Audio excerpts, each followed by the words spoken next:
Chapter 154. The 100 Family Banquet was an event held by the Empire to celebrate the Spring Festival. It was a joyous event in itself. The gate of Heavenly Mystery Square was filled with a steaming aroma, and the sounds of laughter could be heard continuously. The scene was extremely harmonious.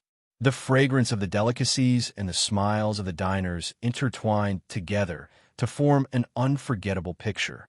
The diners ate happily, and the chefs were also very attentive in their cooking. It brought a different kind of warmth in this cold winter. However, after the warm atmosphere, the cruel competition began. The citizens would have to choose the #1 chef of this year's 100 Family Banquet. For the diners, eating was blissful and joyous, but the choice was painful, because the dishes of this year's 100 Family Banquet were simply too delicious. Whether it was the 4 happiness meatballs, the roasted spirit beast, or the rainbow-colored crescent moon dumplings, these were all delicacies that they had never even heard of before. Many people were at a loss, but there was nothing they could do. Every one of them had the right to vote, and they could not waste it. Otherwise, they would have come to the 100 Family Banquet in vain. After wrapping all of the dumplings, Bufong lightly exhaled. He wiped away the water stains on his hands and the sweat on his forehead. He also felt that wrapping several hundred dumplings in one go was quite taxing for him. The other chefs had also finished their dishes and were leaning against their stoves in a rare moment of leisure. Even though there were still a lot of ingredients left, it was already time for the selection, so they did not continue cooking. This also meant that this year's 100 Family Banquet was coming to an end. Chef Jin's gaze was a little fierce. He felt a little powerless. The strength of this year's participating chefs was simply too terrifying. Whether it was Owner Bu or the 2 brothers from Qinjiangzhen, all of them had a high chance of threatening his position. This made him feel a little nervous. Ji Qingxue stood up. Draped in a cloak made from the fur of a spirit beast, he slowly walked up to the high platform and surveyed the crowd. I wonder if everyone enjoyed this year's 100 Family Banquet. Ji Qingxue's voice was very calm, but it lingered around the entire gate of Heavenly Mystery Square. Steam was still rising from the stoves in the surroundings. As Bufong listened to Ji Qingxue's long speech, he put in a few dumplings. After cooking for so long, he was also a little hungry. The white dumpling was scooped out. It was sparkling white, chubby, and cute. With a bite, the colorful fragrance instantly gushed out and enveloped his face, causing him to be slightly intoxicated. The 7-colored fragrance could only be drawn out after special treatment. The key was in the dough he had softened. The dough was meticulously kneaded with true energy and was filled with true energy. Layer by layer, it wrapped around the stuffing. After being cooked in the hot soup, it produced some catalytic effect and reflected the colors of the colorful stuffing. In fact, the fragrance that spread out was not materialized. To put it simply, it was like a mirage. However, the fragrance was real. After taking a sip of the heartwarming soup, Bufong exhaled lightly and took another bite of the dumplings. The delicious taste lingered around his taste buds, making him feel satisfied. Sometimes, just a small bowl of dumplings was enough to make you feel very satisfied. When Bufong finished his bowl of dumplings, Ji Qingxue finally ended his long speech. It was as if those high-ranking officials needed to say a lot of unimportant things before the event began. Bufong was already used to this. Next, each of you will have a special copper coin in your hand. This copper coin represents your vote. Today, there are so many delicious dishes from the chefs here. Which dish do you like the most? If you like it, put your copper coin on the porcelain plate in front of the chef's stove. The one with the most votes will receive the prize prepared by the imperial court. Ji Qingxue did not say anything else. Instead, he retreated and sat on a chair. A eunuch stepped forward, waved his horsetail whisk, and announced the rules in a sharp voice. The commoners immediately whispered to each other, chattering as they looked at the special copper coin in their hands. When the eunuch announced the start of the orderly voting, the commoners immediately lined up and left their seats, walking toward the chef's stove at the side. Chef Jean, the 4 happiness meatballs you cooked are really delicious. I support you. A burly man excitedly placed a copper coin on the bald Chef Jin's porcelain plate, with a ding-dong. Chef Jin's face immediately bloomed like a flower. He was the first to vote for him. It seemed like his 4 happiness meatballs were quite popular. Chef Jin rubbed his bald head and immediately felt radiant again. He looked provocatively at Bu Fong in the distance, then snorted at the chubby fatty beside him, who was continuously chewing on a chicken drumstick. His nostrils slightly flared. With the first vote, would the second one be far away? Fatty, your grilled meat is really delicious. Big sister supports you. This person supported Alu. Big Black Walk, your spirit beast grilled meat simply made me unable to stop eating. It was simply too delicious. As expected of a chef. Amazing. This person supported Alway. Honor Bu, you are too handsome. Your knife skills simply blinded my eyes. Your dumplings made me want to cry. It was too delicious. Honor Bu, I want to bear your children. I will always support you. Honor Bu, we really like your dishes. We hope that you will be able to cook even more delicious dishes. We support you. The old couple walked over hand in hand and placed a copper coin on the porcelain plate in front of Bu Fong as they encouraged him with a smile. Bu Fong's expression turned serious. He slightly bowed toward the 2 elders and softly said, I will do my best. In an instant, the situation had become completely one-sided. Chef Jean despondently looked at the lone copper coin on his porcelain plate. Where was the promised second coin? Where was the promised peak of life? His bald head gradually dimmed and almost lost all of its luster. Alu grabbed a chicken drumstick from the bag on his apron and fiercely bit into it. His face was filled with enjoyment. Ah Wei, on the other hand, looked at the porcelain plate in front of him with a gloomy expression. It was obvious that his votes were much less than Bu Fong's. Was he going to lose? How could it be? He had already worked so hard to cook this delicacy. He even used the technique of cooking dishes within dishes, so how could he still lose? Moreover, he lost to a fellow who did not use ingredients with spirit energy. Awei clenched his fists and fiercely bit the corner of his mouth. He was extremely unwilling to accept this result. Smelly boss, this dumpling is super delicious. Will it be sold in the store? Ouyang Xiaoyi cheerfully said as she bounced toward Bufong. She was definitely going to cast her vote for Bufong. Xiao Yinyu, Xiao Xiaolong, and the others also walked over and placed the copper coin on the porcelain plate in front of Bufong. They gently smiled and nodded toward Bufong. The ministers also walked over. Many of them chose Awei's roasted spirit beast, but most of them chose Bufong's rainbow-colored crescent moon dumplings. From their point of view, Awei's roasted spirit beast technique had reached an extremely perfect level. However, in terms of emotional investment, it could not be compared to Owner Bu's dumplings at all. The kind of delicacy that could make people feel happy in winter simply left them with endless aftertastes. Owner Bu's delicacies had magic. There was a kind of magic that made them sink into oblivion. I refused to accept this. How could I lose? Awei was unwilling to accept this result. He looked at the few votes on his porcelain plate with an extremely ugly expression on his face. Of course, the few votes on his porcelain plate were already considered not bad compared to the extremely clean porcelain plates of the others. Even his younger brother, Alu, only had a few copper coins. However, Alu did not care. He happily grabbed a chicken drumstick and stuffed it into his mouth, eating happily. You refuse to accept this? Ji Qingxue indifferently glanced at Awei and said, This is the votes of the people. It was chosen by the public. What do you have to accept? Awei was immediately stunned and speechless. Indeed, what Ji Qingxue said made sense. This was not a vote for a single person, but a fair competition. What reason did he have to accept this result? However, he just could not accept it. Why could the dishes he meticulously cooked lose to Bufong's rainbow-colored crescent moon dumplings that did not even use spirit energy ingredients? Chef Jean stood at the side with a despondent look on his face. When he heard Awei's question, he also straightened his body and slightly nodded.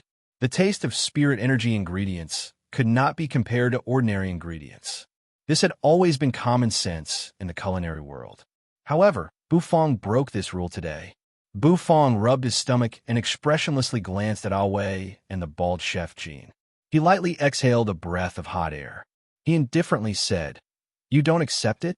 Then eat a bowl." Chapter 155. Bufang's tone was very calm. It did not sound like the arrogant and provocative tone of someone who had achieved victory. Instead, it was as calm as still water, as if everything was only natural. Awei was stunned. He did not expect Bufang to actually say such a thing. However, he was truly a little tempted.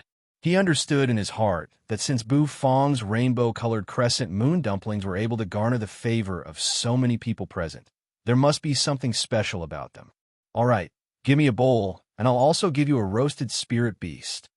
Awei nodded as he solemnly said to Bufang.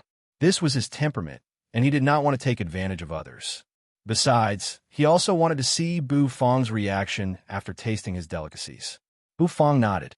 With a wave of his hand, he blew on the crescent moon dumplings with true energy, and they obediently jumped into the wok, creating a splash.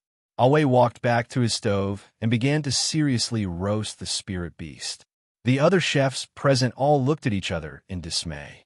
They could not help but look toward Bufang and Awei.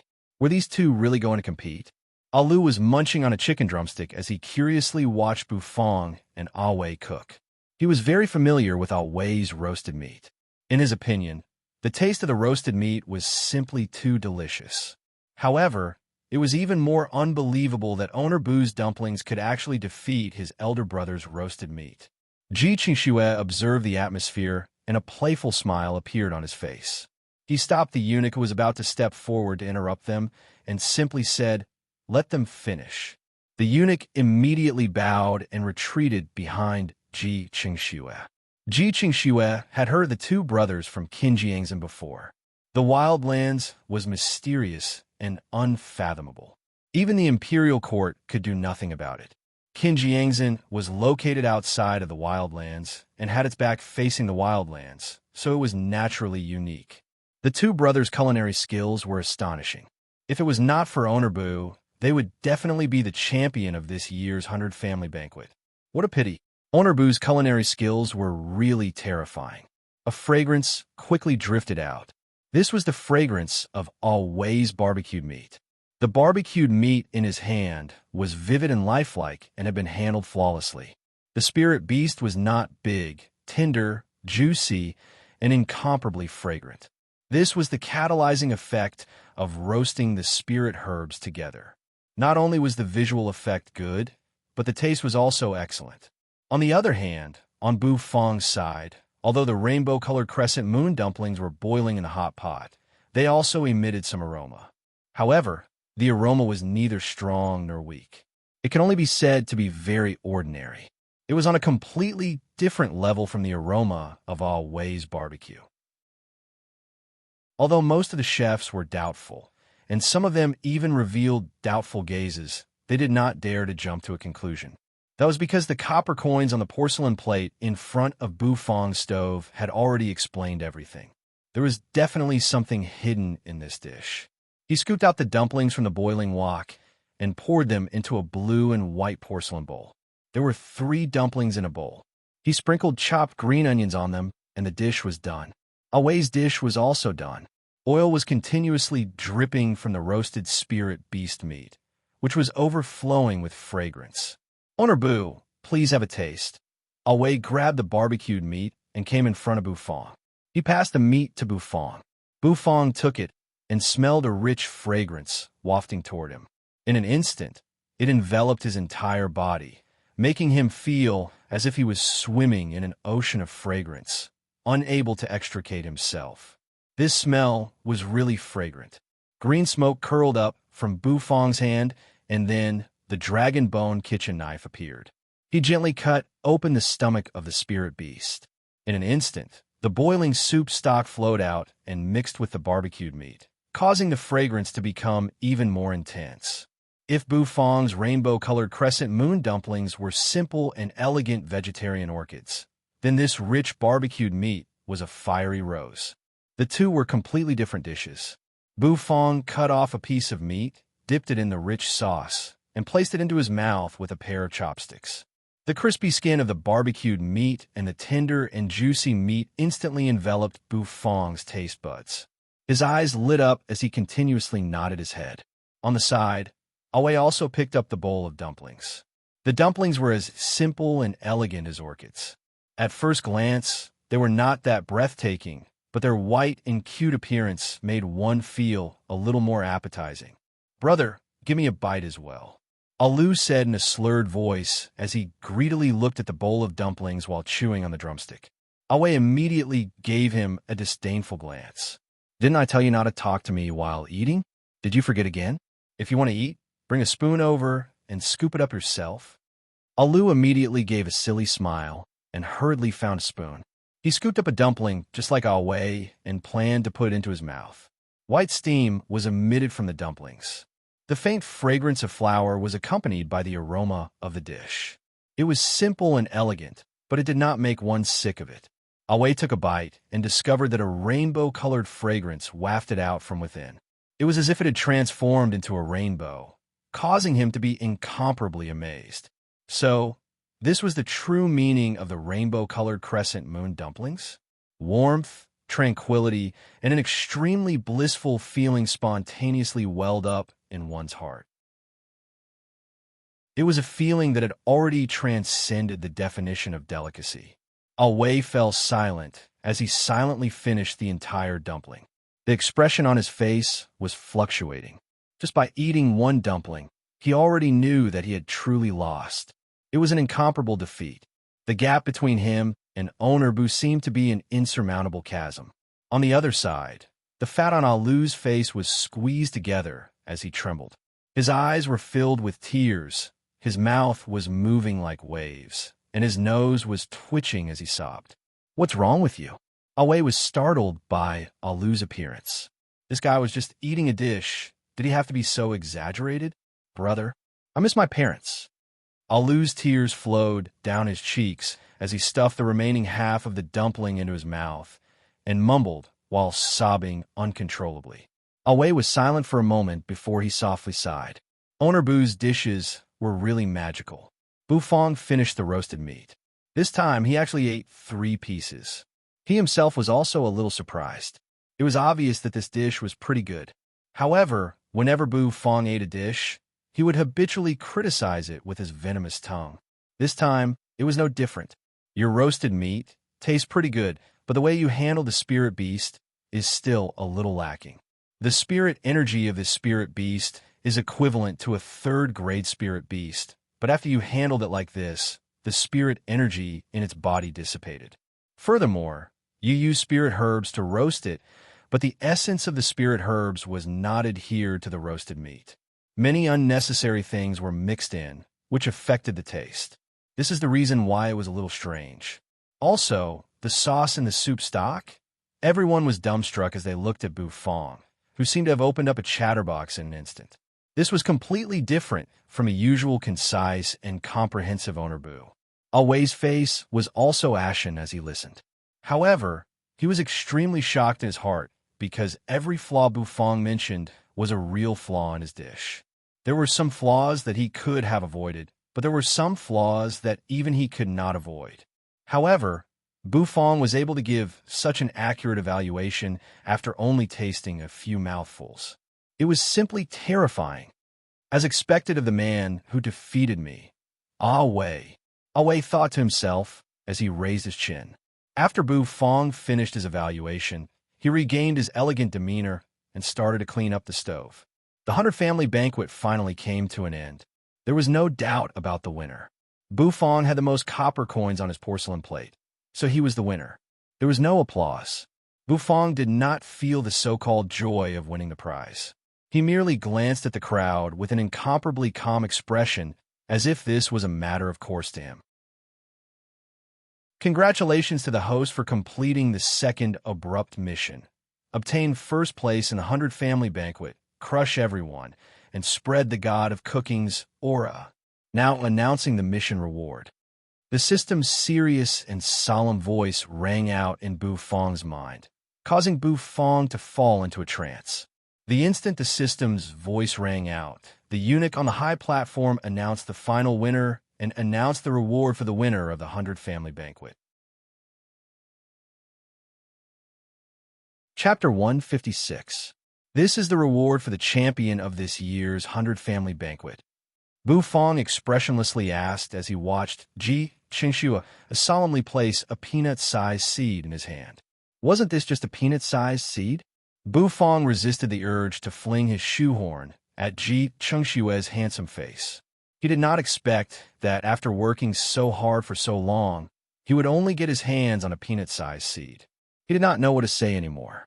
Looking at the pitch-black seed, it seemed a little old and shabby, and its surface was densely covered with strange and thin patterns, like a mysterious formation. But in the end, it was still just a F*** seed. Owner Bu, this is an extremely important treasure of our Light Wind Empire's imperial palace. Father greatly valued it when he was still alive, and today I shall bestow it to you as a reward. I hope that you can properly nurture this seed and help it germinate, Ji Qingxue said with a smile. Bu Fong glanced at the seed in his hand and then looked at Ji Qingxue's smiling face. He felt as if he had been tricked. After casually tossing the seed in the air, Bu Fong put it away into the system's storage space with a thought. Even though he felt like he had been tricked by Ji Qingxue, Bu Fong believed that the system would not trick him. If it were not for the system's notification, he would not have even planned to participate in this 100 Family Banquet.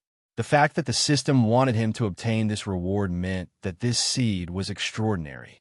Ah Lu and Ah Wei of Qingyang Town were standing in the distance. Ah Lu was constantly pulling out chicken drumsticks from the pocket of his apron and chewing them. Ah Wei, on the other hand, was staring at Bu Fong, his heart filled with unwillingness. Brother, the mission master gave us seems to have failed. We weren't able to bring back the first-place reward, Ah Lu said in a muffled voice. Ah Wei did not say anything and merely raised his sharp chin. His mind was spinning rapidly, as if he was trying to think of a way to snatch the reward from Bu Fong's hands. Snatch it directly? No. Even though their cultivation levels were slightly higher than Bu Fong's, they were not that much stronger. In the Imperial City, they would be obstructed by the guards if they tried to snatch it openly. Snatch the reward personally issued by the Emperor? They were not stupid. Exchange with owner Bu? But we don't have anything valuable on us that can be traded, right? Ah Wei frowned and thought, Brother, why are you thinking so much? Let's just go back to Qinjiangzhen and tell Master the truth. If Master really needs the prize, we'll ask him to provide us with something good for exchange. If Master doesn't need it, we'll be fine, Ah Lu said as he held a chicken drumstick in his hand. Ah Wei looked at Ah Lu in astonishment. He seemed to be in disbelief. How did this big fatty see through everything so clearly today? Could it be that experiencing a tournament had enlightened him? Then let's hurry back to Qingyang Town. Let Master settle this matter himself. We've already done what we should. Even if we lose, it's because we're not skilled enough, Ah Wei said. Then, he carried the black walk on his back as he turned around and walked out of the Imperial City. They really did not want to stay in the Imperial City for even a moment longer. This was a sad place. Bu Fong glanced at Ah Lu and Ah Wei's departing figures, but did not pay much attention to them. After thanking Ji Qingxue and bidding farewell to Ouyang Xiaoyi and the others, he turned around and walked out of the gate of heavenly mystery. His figure disappeared amidst the falling snow. This year's 100 Family Banquet had come to a successful conclusion. A group of eunuchs rushed out from the main hall and began to tidy up the trash and items on the plaza. Bu Fong fiddled with the black seed in his hand as he walked toward the alleyway. Heavy snowflakes were fluttering in the sky. A cold snowflake landed on Bu Fong's neck, and the coldness suddenly spread from his neck, causing him to suck in a breath of cold air. He shrunk his neck and quickened his pace toward the store. Blackie was still lying at the entrance. As if it had sensed Bu Fong's return, it slightly raised its head and let out a whiff of hot air. "Good morning, Blackie," Bu Fong said to Blackie with a smirk as he tossed the black seed in his hand. It was obviously not morning, and the sky was already starting to darken. The day was about to end. However, for Blackie, who only ate and slept every day, there should be no difference from morning. Blackie rolled its eyes. It could not be bothered with Bu Fong's childish teasing. It turned its head and planned to continue lying there. Suddenly, the light in Black's eyes froze, and it abruptly raised its head to look at the black seed in Bu Fong's hand. Bu Fong had already opened the door and was walking toward the warm interior of the store. He also casually flipped the seed in his hand and kept it into the system's storage space. He was completely unaware of Black's gaze. If Bu Fong could see the serious look on Black's face, he definitely would not think that the seed was useless. A trace of seriousness appeared in Black's eyes. Then it sniffed with its nose. It was somewhat doubtful and uncertain. In the end, it yawned and continued lying there. The Wuliang mountain towered into the clouds. It was like a stone pillar that pierced through the clouds. At the peak of the Wuliang mountain, there was a slightly dilapidated mountain gate. Inside the gate, there was a spacious square and a vast palace.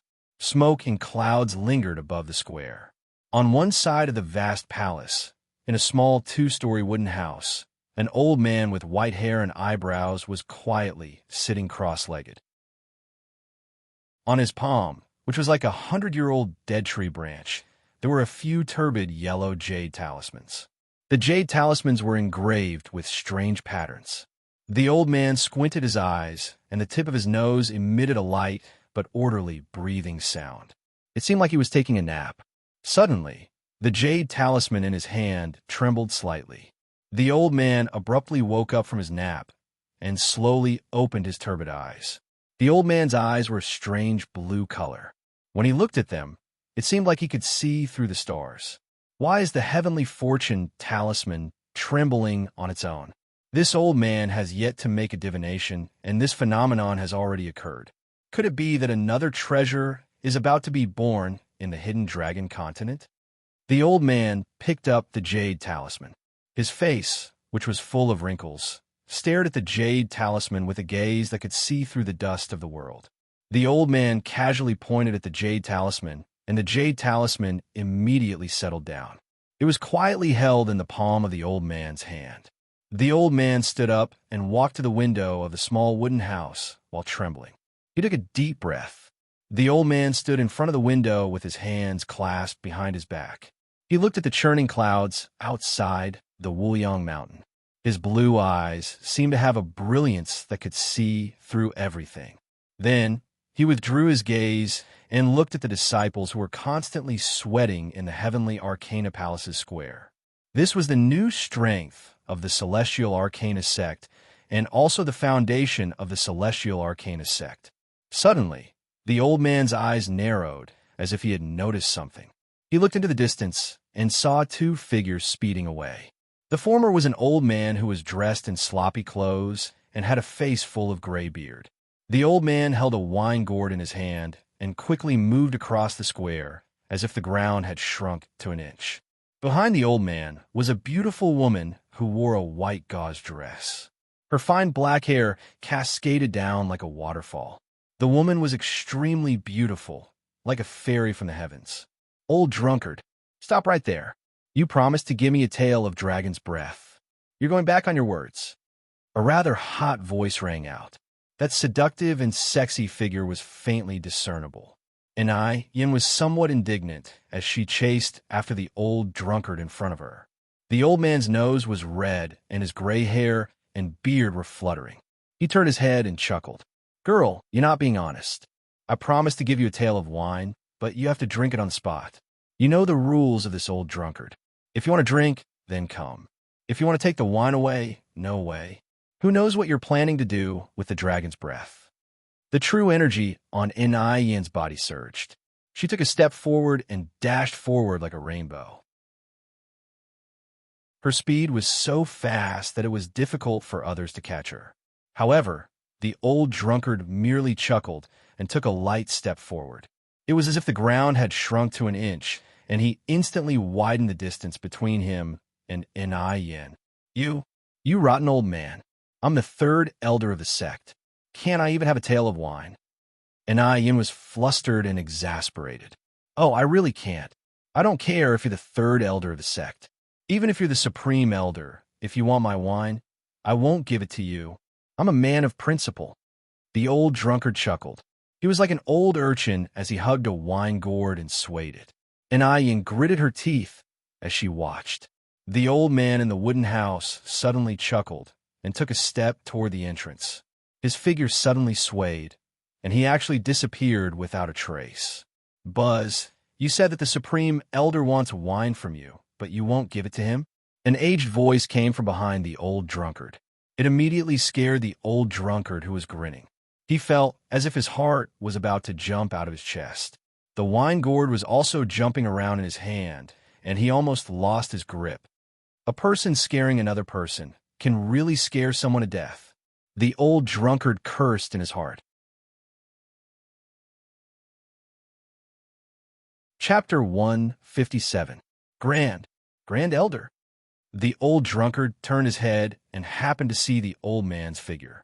His legs immediately turned to jelly. He had just mentioned the Grand Elder, and the old man had already appeared. He was practically scared out of his wits. The old man gently smiled. With a wave of his hand, the wine gourd in the old drunkard's hand landed in his hand. Holding the wine gourd, the old man gently shook it. Hearing the sound of the wine within the gourd colliding, the corners of his mouth curled into a smile. The old man opened the lid of the gourd. With a pinch of his finger, a drop of primordial wine immediately floated out of the gourd. It was as gorgeous as a pearl. When I was young, this old man was also a wine lover. The old man chuckled. With a wave of his finger, the drop of wine entered his mouth and instantly dispersed, filling his mouth with wine. The old man narrowed his eyes and was incomparably intoxicated. After smacking his lips, he tossed the wine gourd to the old drunkard. This wine of yours is not bad. Unfortunately, it's still lacking. The old man lightly smiled. The old drunkard's eyes immediately lit up. He suddenly looked at the Grand Elder and respectfully said, Grand Elder, could there be a wine more delicious than the dragon's breath that I meticulously brewed? Of course there is. The world is vast and full of wonders. The hidden dragon city is just a small place. Moreover, you will soon taste the true wine. The old man gently stroked his white beard and chuckled. Then his gaze landed on Yin and slightly narrowed. Little girl, you've broken through? Not bad, not bad. It seems like the Imperial City is truly a blessed land for you, the old man said with a smile. Yin could be impolite to the old drunkard, but in front of the Grand Elder, a legendary figure of the Celestial Arcanum sect, she still felt a little restrained. Yes, in the Imperial City, I had a fortuitous encounter. No matter. This old man just happened to want you to make a trip to the Imperial City. Not long after, there will be a rare treasure appearing in the Imperial City. Try your best. If you can get it, then so be it. If not, it's fine. The old man stood with his hands behind his back and chuckled. Yin was instantly taken aback. He wanted her to go to the Imperial City again? Could it be that the Imperial City was going to be bustling again? By the time Bu Fong returned to the store, it was already dark. He didn't choose to open for business again. Instead, he sat on a chair and pondered. The system's reward had already been released. He wanted to cook it, but his attention was attracted by the seed. System, you made me the champion of the 100 family banquet just for this seed? What's so strange about it? Bu Fong asked curiously. The system did not immediately reply him. Instead, it was silent for a long time before it solemnly said, the host is temporarily not qualified to obtain the information related to this seed. After planting the seed and waiting for it to germinate and bear fruit, the host will be qualified to obtain the information related to the seed. The system's reply made Bu Fong's face darken. What did it mean that he wasn't qualified to obtain information about the seeds? In any case, he was now a man known as the War King. However, it was useless for him to be angry. Based on the system's nature, if it said that he wasn't qualified, then he definitely wasn't. Fortunately, Bu Fong was not very interested in the news of this seed. How do I plant it? What can I plant this seed? Bu Fong asked. The system is about to provide the host with a planting pot. Host, please plant the seed. The system's solemn voice sounded once again. Then, under Bu Fong's perception, a flower pot the size of a wash basin suddenly appeared within the system's storage space. a flower pot that speeds up the flow of time. It can speed up the germination and growth of the seed the system introduced. Bufong took out the ugly earth-yellow flower pot. The corners of his mouth twitched as he placed the flower pot in a corner of the store. The flower pot was already filled with soil. Based on the system's nature, the soil in the flower pot was definitely not ordinary soil. He grabbed a handful of soil. It was extremely cold and filled with a chill, almost freezing his palm. Bufong furrowed his brows. In the end, he took out the black seed and dug a small hole in the flower pot. He tossed the seed into the hole and buried it. The soil is so cold, will it freeze the seed? It already looks like it will be difficult for it to germinate. Won't it be even more difficult to grow it if it's planted in frozen soil? Bufong was a little puzzled. However, perhaps this seed liked to grow in this kind of environment. Bufong stood up, dusted off his hands, and walked into the kitchen. He used water to wash off the dirt on his hands. He pulled out a kitchen knife and practiced his cutting and carving techniques for a while before ending today's training. It was not easy for the chefs of the 100 Family Banquet this time, and they were all feeling a little tired. Bufong returned to his room and took a comfortable hot bath. Steam filled the room. After his bath, Bufong lay comfortably on his bed. He closed his eyes and fell into a deep sleep. The next day, early morning, Bufong opened his eyes on time. After washing up, he left the small room and walked into the kitchen. He took out a kitchen knife and a radish and began his cutting technique training. The second-level meteor cutting technique was more important for training, and there was also a requirement for cutting speed. Bufong did not neglect his carving skills either. After practicing his cutting techniques, he continued to train his carving skills. Both skills were slowly improving. After cooking a portion of sweet and sour ribs and smelling the rich aroma of meat, Bufong walked out of the kitchen and opened the store's door. Icy cold air rushed in from outside. The cold wind rustled and snow swirled in the air. After the spring festival ended, the snowfall became heavier and the weather became colder and colder. Blackie, it's time to eat. Bufong shrunk his neck and let out a breath of cold air. He walked out of the warm store. His clothes were very thin, and he immediately felt a chill as goosebumps appeared all over his body. Blackie was not bothered by the cold at all. In its eyes, there was only the sweet and sour ribs. It stuck out its tongue and breathed out hot air and high spirits. Bufong placed the sweet and sour ribs in front of Blackie and returned to the store. The warmth of the store made people feel more comfortable. The sound of footsteps came from the alleyway, and a figure that was already round to begin with but was even rounder appeared. Fatty Jean rolled over like a ball and entered Bufong's store. He let out a breath of cold air and said with a smile, "Owner Boo, good morning. It's really too cold today. This store is still the most comfortable. This warm feeling simply makes me want to leave." Fatty Jean sat on a chair with a smile and took off a large cotton-padded jacket. Bufong nodded his head with an indifferent expression. "Oh right, Owner Boo, yesterday's rainbow-colored crescent moon dumplings can only be described with the word wonderful. It was so delicious that Jean, almost swallowed my tongue. I've never eaten such delicious food before. I wonder if the store sells it?" Fatty Jean asked. Bufong froze for a moment, then subconsciously looked at the menu. Sure enough, the name of a dish had appeared on it. Rainbow-colored water dumplings, 100 crystals per serving. Fatty Jean grinned and could not help but say, 100 crystals per serving. Owner Boo, isn't this too expensive? These dumplings are all made with ordinary ingredients. It doesn't make sense for them to be so expensive. Every dish in Bufong's store was condensed with dense spirit energy, and the taste was unprecedentedly good.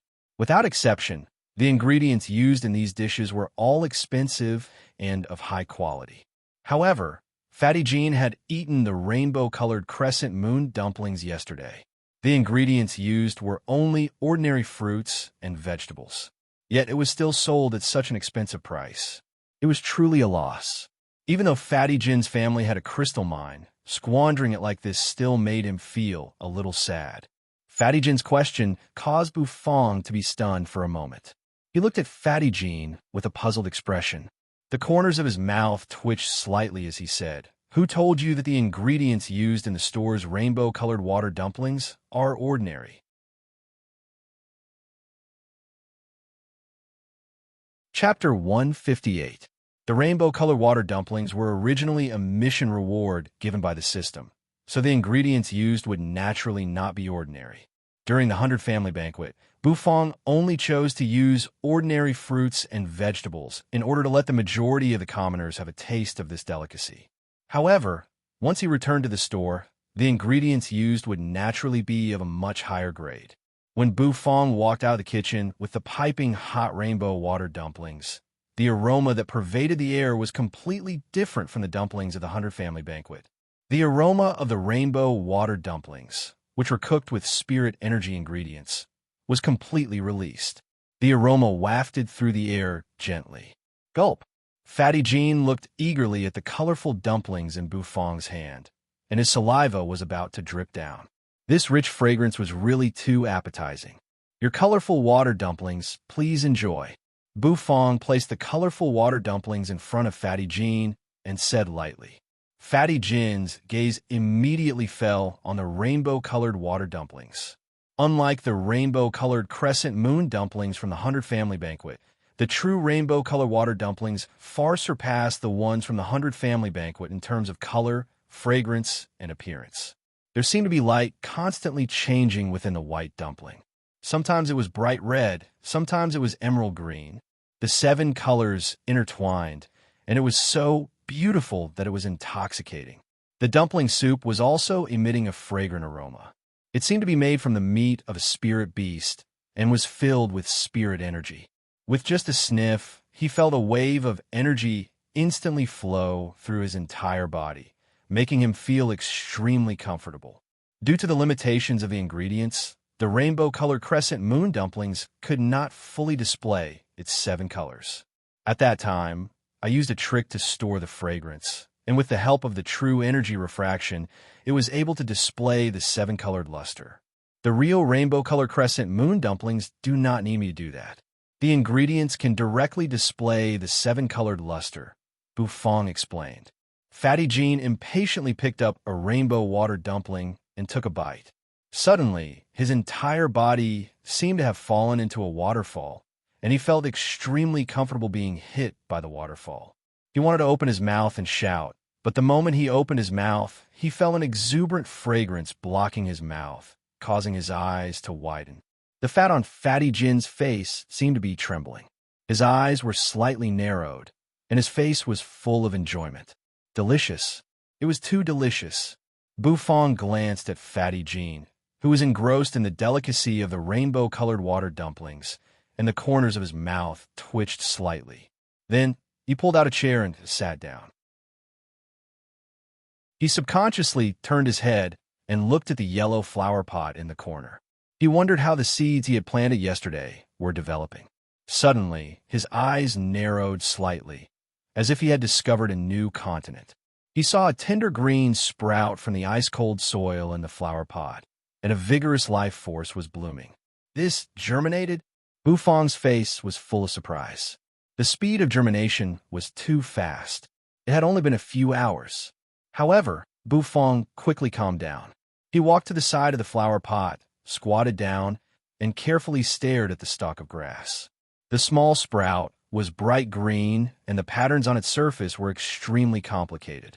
Even Bufang was a little dazzled by the number of patterns. He could not understand what they were, but he felt that they were amazing. He moved his nose closer to the sprout and sniffed it. However, he did not smell anything. Bufang was also a little suspicious. He stood up and could no longer be bothered with the germinating seed. With his flower pot, it would probably grow into a towering tree in no time. Ouyang Xiaoyi skipped over and happily greeted Bufang.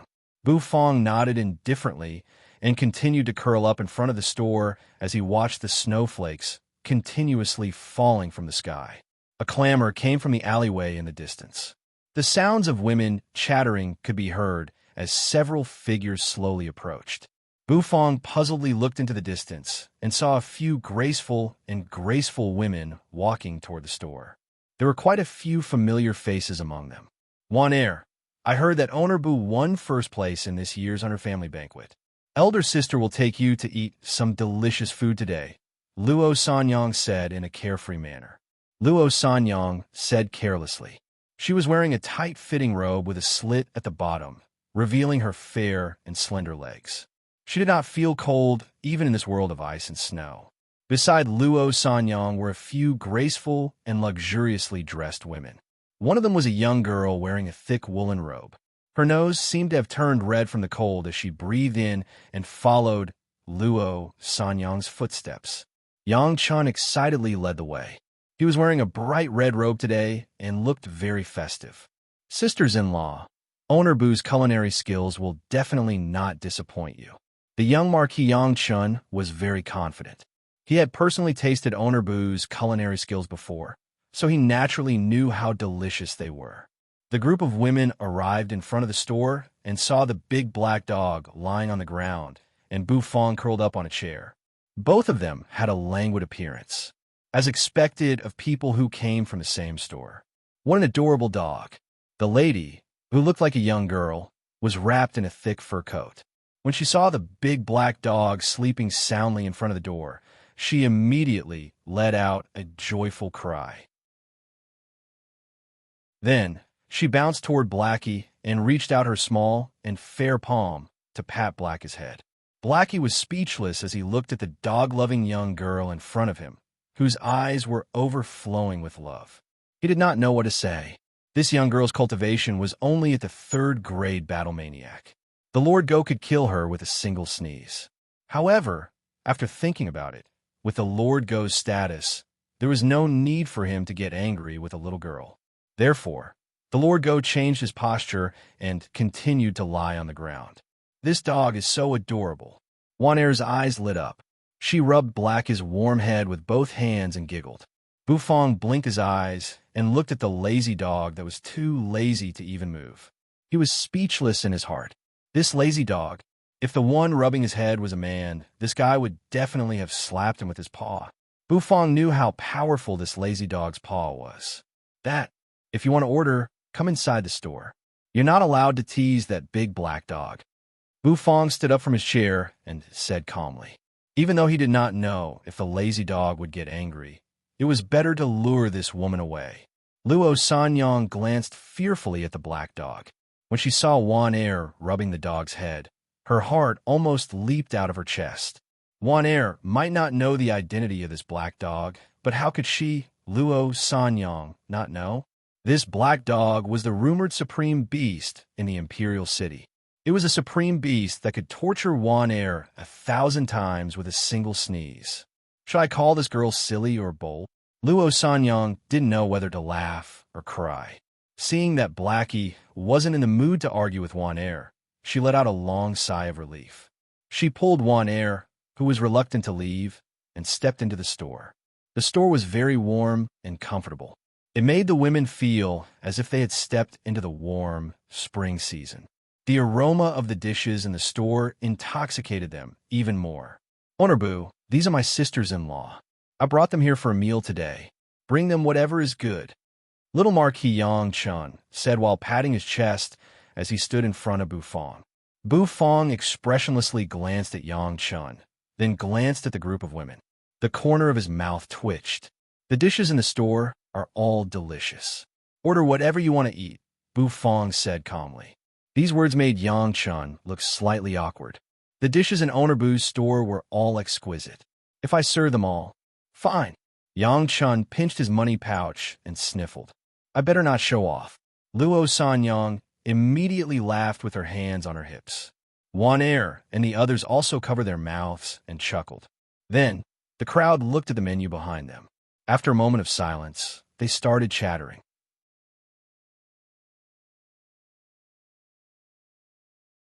Chapter 159. Wan Er, what do you want to eat? Hurry up and tell Owner Bu. Luo Sanyang carelessly held Wan Er's petite shoulders and said with a smile. Now, that only Wan Er was hesitating, she could not help but remind her. Wan Er shyly glanced at the menu, as if she was too embarrassed to say anything. The dishes on the menu were all delicious. She wanted to order all of them, but wouldn't it have a bad influence if she did so? Owner Bu, that spirit turtle egg tart. What is it? Is it delicious? Juanair asked in a soft voice. Her voice was very gentle, like the gentle voice of a next-door girl. Bufong was slightly taken aback. Spirit turtle egg tart? Wasn't that a new dish? He had never checked the system reward for completing the first-place mission of the 100 Family Banquet. He did not expect it to be on the menu. Spirit turtle egg tart. It's the spirit turtle egg tart.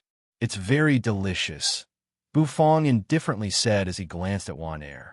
Juanair's eyes immediately lit up. She realized that none of the older sisters around her had ordered this egg tart, so she was somewhat tempted. Then give me a spirit turtle egg tart, Juanair said as she pointed at the egg tart on the wall with her slender, jade-like hand. Bufong softly grunted and told her to wait for a moment before turning around and entering the kitchen. Yang Chun, on the other hand, led his sisters-in-law to the dining table as if they were very familiar with each other. The decorations and layout of the store were very comfortable and satisfied his sisters-in-law. Yang Chen's heart was also dripping with cold sweat. Each of his sisters-in-law was incomparably valiant, and their cultivation levels were not weak. Oh, except for his second sister-in-law, Juanair, who was a shy and timid young lady. Today, Yang Chun brought 4 sisters-in-law with him. 3 of them were his biological sisters-in-law, and 1 was his cousin's sister-in-law. They were all the wives of the Yang clan's men and were very outstanding in both the living room and the kitchen. He had been praising Owner Boo's culinary skills in front of his sisters-in-law, so he specially brought them here today. Bufong entered the kitchen and began to cook the dishes ordered by the customers. His movements were extremely proficient as he had been cooking those dishes every day. Naturally, practice makes perfect, and the speed at which he was cooking was extremely fast. Xiaoi served the dishes. After Bufong finished cooking a dish, he would place it at the entrance and let Ouyang Xiaoi take it away. Meanwhile, he continued to concentrate on cooking the dish. Very quickly, the other dishes were all cooked, and only one dish remained. It was the spirit turtle egg tarts that the last delicate beauty had ordered. Naturally, Bufong was very familiar with the egg tart. However, Bufong still had some doubts and disbelief in his heart. He had always thought that the system would only provide dishes from the East. He did not expect that the spirit turtle egg tart would suddenly jump out. Bufong used clean water to wash his hands. Then, the corners of his mouth curled upwards. He calmed his mind and began to comprehend the cooking steps provided by the system. After muttering to himself for a while, Bufong memorized all the steps and then took out a large blue and white porcelain bowl from the cupboard. The preparation of the egg tart was relatively complicated. Bufong took out the tools and ingredients from the cupboard one after another. There was a bag of white low-gluten flour, a cup of milk from an unknown spirit beast, a cup of light milk, and a few small and exquisite spirit turtle eggs. The first thing he needed to make was the egg tart skin. Bufong first mixed the flour and water together. Then, he added the appropriate amount of butter and kneaded them together to form a dough. When he added the water, he did not add it all at once. Instead, he added it slowly to adjust the hardness of the dough. When the dough was kneaded until the surface was smooth, Bufong stopped. He placed the dough into the cupboard prepared by the system and let it relax for a while. After a while, he took out the relaxed dough and sprinkled some flour on the chopping board. Then, he rolled the dough into a rectangular shape. Next, Bufong began to circulate the true energy in his body to turn the dough. Every time he folded the dough, he had to fill it with true energy, causing every part of the dough to look as if it had been refurbished. This kneading method was the same as how Bufong handled the dumpling skin during the 100 Family Banquet. This was a kneading method that Bufong had developed himself. However, it had a very strict requirement on the control of true energy. If there was a single mistake, it would result in the crumbling of the dough and other problems. After folding the dough several times, Bufong placed it back into the cupboard and waited for it to relax. Then, he began to make the egg tart water. The taste of the egg tart water was mainly dependent on the egg tart water. Bufong took out a few spirit turtle eggs. The eggs were not big, and there were some beautiful patterns on their surface. They were also emitting a faint fragrance. Bufong first poured spirit beast milk and light milk into the blue and white porcelain bowl. Then he added in some high-quality sand that sparkled like diamonds and began to stir. After stirring the mixture evenly, Bufong waited until all of the granulated sugar had been split open. Then he began to crack the spirit turtle eggs into the bowl. Cracking the eggs required skill. Because Bufong only needed the egg yolk, Bufong could not allow the egg white to flow into the bowl. That would affect the taste. Bufong's nimble fingers spread open the bowl. The instant the egg yolk jumped into the bowl, he flipped it up and stopped the egg white, perfectly separating the egg yolk from the egg white. After adding in a few spirit turtle egg yolks, Bufong continued to stir. After stirring for a while, the color of the egg tart water changed from the milky white of the spirit beast milk to a slightly murky yellow. Moreover, because it had been stirred for a long time, it became a little viscous. Bufong took out a sieve and filtered the egg tart water. The filtered egg tart water was left with the paste formed by the egg and milk. He took out the egg tart skin from the cupboard. Under Bufong's magnificent knife skills, the egg tart shape was quickly completed. The system was very humane and prepared an egg tart mold. This caused Bufong to slightly raise his eyebrows. After sticking the egg tart skin into the mold, Bufong poured the thick egg tart paste into the mold. Then, Bufong completed the initial step of making the egg tart. The kitchen was well equipped. After Bufong placed the egg tart into the oven, all that was left was to wait. Bufong looked at the spirit turtle egg tart that was gradually changing in the oven. He was a little excited in his heart. His eyes stared at it without blinking, looking forward to the completion of the egg tart. Fortunately, the oven provided by the system was very efficient. In just a short while, the baking was completed. Bufong opened the oven, and the rich aroma of milk and eggs surged out and assaulted his nostrils. The spirit turtle egg itself had a kind of enchanting fragrance. After being processed, the aroma became even more intense. Bufong slightly smacked his lips. The spirit turtle egg's grade was not high. It seemed to be only grade 3. However, the aroma after cooking was excellent. After taking the egg tart out of the mold, the yellow and fragrant spirit turtle egg tart appeared in front of Bufong. He greedily inhaled a mouthful of the aroma. The spirit beast milk was almost addictive. After placing the 2 egg tart onto a white porcelain plate, Bufong carried the plate out of the kitchen. The customers in the store were already attracted by the aroma wafting out of the kitchen.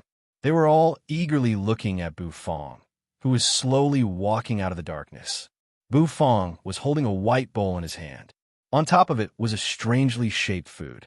A rich aroma and warm steam were rising from it. "Your spirit turtle egg tart, please enjoy," Bufong simply said as he placed the spirit turtle egg tart in front of Wan-Er, who was already looking forward to it. Wan-Er's eyes were shining as she looked at the small and adorable dish in front of her. However, it was also giving off an enchanting aroma. She was so excited that a shy blush appeared on her face. The shape of this dish is so strange. Could it be a pastry? Wan-Er asked curiously. She also liked to cook, and she was most proficient in making pastries. Therefore, she was quite excited when she saw the egg tart, which was somewhat similar to a pastry. Bufong glanced at the extremely shy woman and said with a frown, "This is not a pastry. You can think of it as a dessert after a meal. This aroma is really fragrant. It's not something a pastry can compare to. A dessert after a meal? I'm really looking forward to it." Wan-Er's eyes narrowed as a blush appeared on her face. "Wan-Er, are you going to eat it? If you're not going to eat it, then I'm going to eat it. The aroma is too fragrant.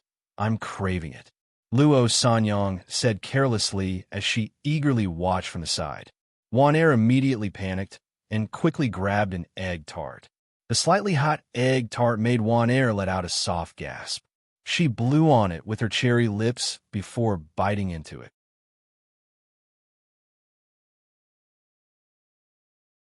Chapter 160. Wan-Er's cherry-like mouth bit into the soft spirit turtle egg tart and tore a small gap. Her face slightly blushed as she chewed slightly, indeed behaving like a lady from a wealthy family. The more she chewed, the wider Wan-Er's eyes became. The delicious taste in her mouth was like flowing water, instantly blossoming in her mouth and flowing into her limbs and bones. The rich, milky fragrance surrounded her, making her feel as if she was in the midst of a herd of spirit beasts.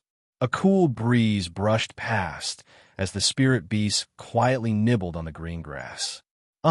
After swallowing the egg tart, a strange feeling instantly spread throughout her body, causing Wan Air to involuntarily moan. Her pretty face became even redder, as if she was drunk. The rich and salty sea breeze whistled past, as if it was going to blow away all of her clothes. "So delicious," Wan Air said in a serious manner, her eyes filled with joy. It was truly her first time tasting such a delicious dish. The feeling that made her feel as if she was in the middle of a monstrous ocean actually gushed out from a tiny egg tart. It was simply unbelievable. She couldn't care less about how hot the egg tart was. She held it with both hands and took small bites. She couldn't stop at all. Her pretty face was covered in a blush, as if she was intoxicated in the happiness of delicious food. Luo Sanyang was dumbstruck as she looked at Wan Air, who completely disregarded her image. Was this still the Wan Air she knew? The Wan Air who followed the habits of a lady from a wealthy family, smiled without showing her teeth, and ate slowly? Luo Sanyang felt as if her view of the world had been turned upside down. Was a dish made by owner really so magical? Yang Chun was also eating his sweet and sour ribs while curiously looking at the intoxicated Wan Air. This was not the second sister-in-law he knew. Bu Fong had never tasted this egg tart before, and it was also his first time making it today, so he did not know how Wan Air was feeling at the moment.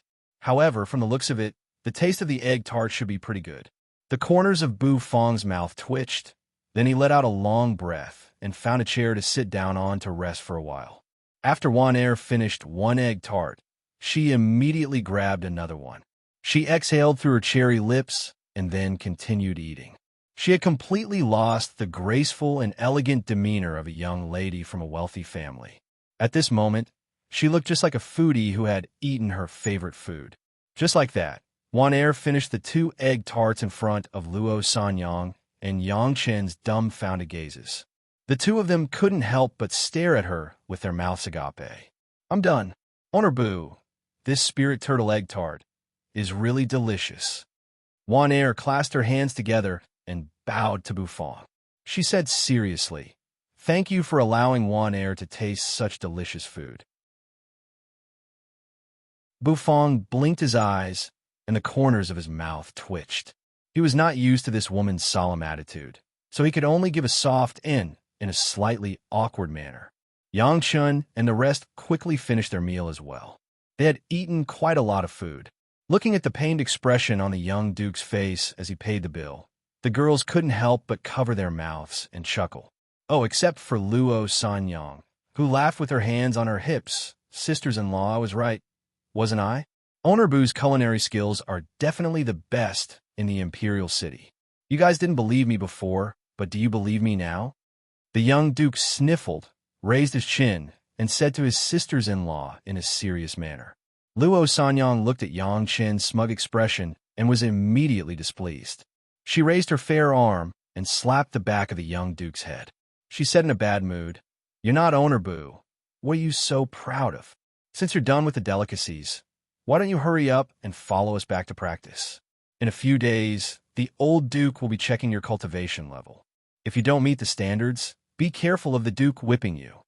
Yang Chen's face immediately drooped like a frosted eggplant and weakly walked out of the store. After the girls bid farewell to Owner Bu, they also left one after another. The store instantly regained its tranquility. Wan Air returned to the manor in a daze. She was a little absent-minded and almost tripped when she got off the carriage. Fortunately, Luo Sanyang was by her side and supported her, preventing her from falling face first. "Wan Air, what's wrong? Are you not feeling well?" Luo Sanyang couldn't help but ask with a frown. Wan Air's gaze was a little listless. She suddenly raised her head and looked at Luo Sanyang.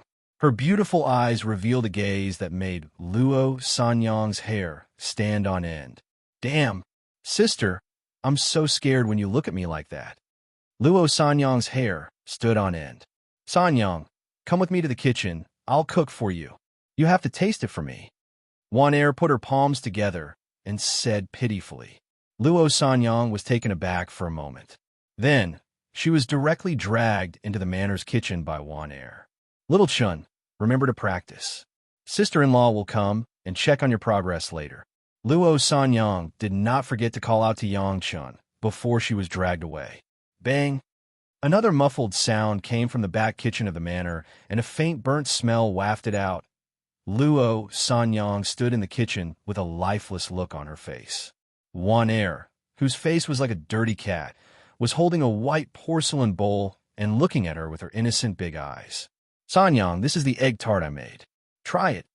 Luo Sanyang's gaze stiffened and then fell on the porcelain plate in Wanair's hands. On the porcelain plate was a pile of strangely distorted dough balls that looked like they were burnt black. They emitted a faint burnt smell. Egg tart? You're telling me that this is an egg tart? Compared to Owner Boo's spirit turtle egg tart and the pitch-black dough balls cooked by Wanair, Luo Sanyang suddenly felt like the whole world was plunged into darkness. Wanair, are you sure this thing is edible? Luo Sanyang asked, not knowing whether to laugh or cry. Wanair responded with a nod. Try one bite. If it's not good, then forget it. Wanair looked at Luo Sanyang expectantly. Luo Sanyang could not stand Wanair's pitiful look and immediately agreed. She pinched the pitch-black, burnt egg tart and slowly examined it. Finally, she found a spot that was not burnt and chose to put it into her mouth. Luo Sanyang's originally disgusted brows immediately relaxed. She looked at Wanair in astonishment and exclaimed while chewing, Wanair, you're amazing. This taste is pretty good, even though it doesn't taste as good as Owner Boo's spirit turtle egg tart in terms of fragrance and appearance, but the taste is not bad. Luo Sanyang was not lying. Wanair's culinary skills were not bad to begin with. In the manor, she often helped the kitchen with some side dishes and also liked to make small pastries. Her culinary skills were not bad. The egg tart in front of her, which did not look good, was still delicious. That's great. Then I'll bring it to Owner Boo tomorrow and let him give me some advice. I found that I've fallen in love with egg tart. I must figure out how to make egg tart. Wanair said excitedly. Luo Sanyang's expression froze. She blankly stared at the earnest Wanair and the corners of her mouth twitched. Let Owner Boo taste it. Are you sure? The moon was dark and the wind was strong. White snow rustled in the air. The store in the alleyway was already closed, and the interior had regained its tranquility. Bu Fong was fiddling around in the kitchen and soon finished making an egg tart. He was currently enjoying the delicacy. The spirit turtle egg was an egg filled with spirit energy. The flavor it contained was not something an ordinary free-range egg could compare to. After eating this egg tart, he felt as if he was immersed in the ocean. This egg tart does taste pretty good. However, isn't it a little too half-hearted as a reward this time? The spirit turtle egg tart was indeed delicious. However, he had spent so much effort to obtain first place in the 100 family banquet this time. In the end, he only received this dish as a reward. It was obvious that he had suffered a loss. The egg tart was delicious, but it could only be regarded as an after-meal dessert. Could it be that the reward is so shabby because I didn't complete the previous abrupt mission? Bu Fong muttered to himself as he furrowed his brows. The previous system mission required Bu Fong to research and brew a wine that surpassed Dragon's Breath. According to Yin, that Dragon's Breath should have gone through many difficult processes before it was produced. It was definitely going to be very difficult to surpass. Bu Fong pondered as he walked toward his room. It was time to go to bed on time and maintain the sleep of the god of cooking. I have to find some time to gather some high-grade elixirs. If I want to create a wine that surpasses Dragon's Breath, the Phoenix Blood Herb and the 3 Stripes Path Understanding Fruit are not enough. I have to find some more ingredients. Bu Fong lay on his bed with a thick blanket over him. As he pondered, he slowly closed his eyes and fell asleep.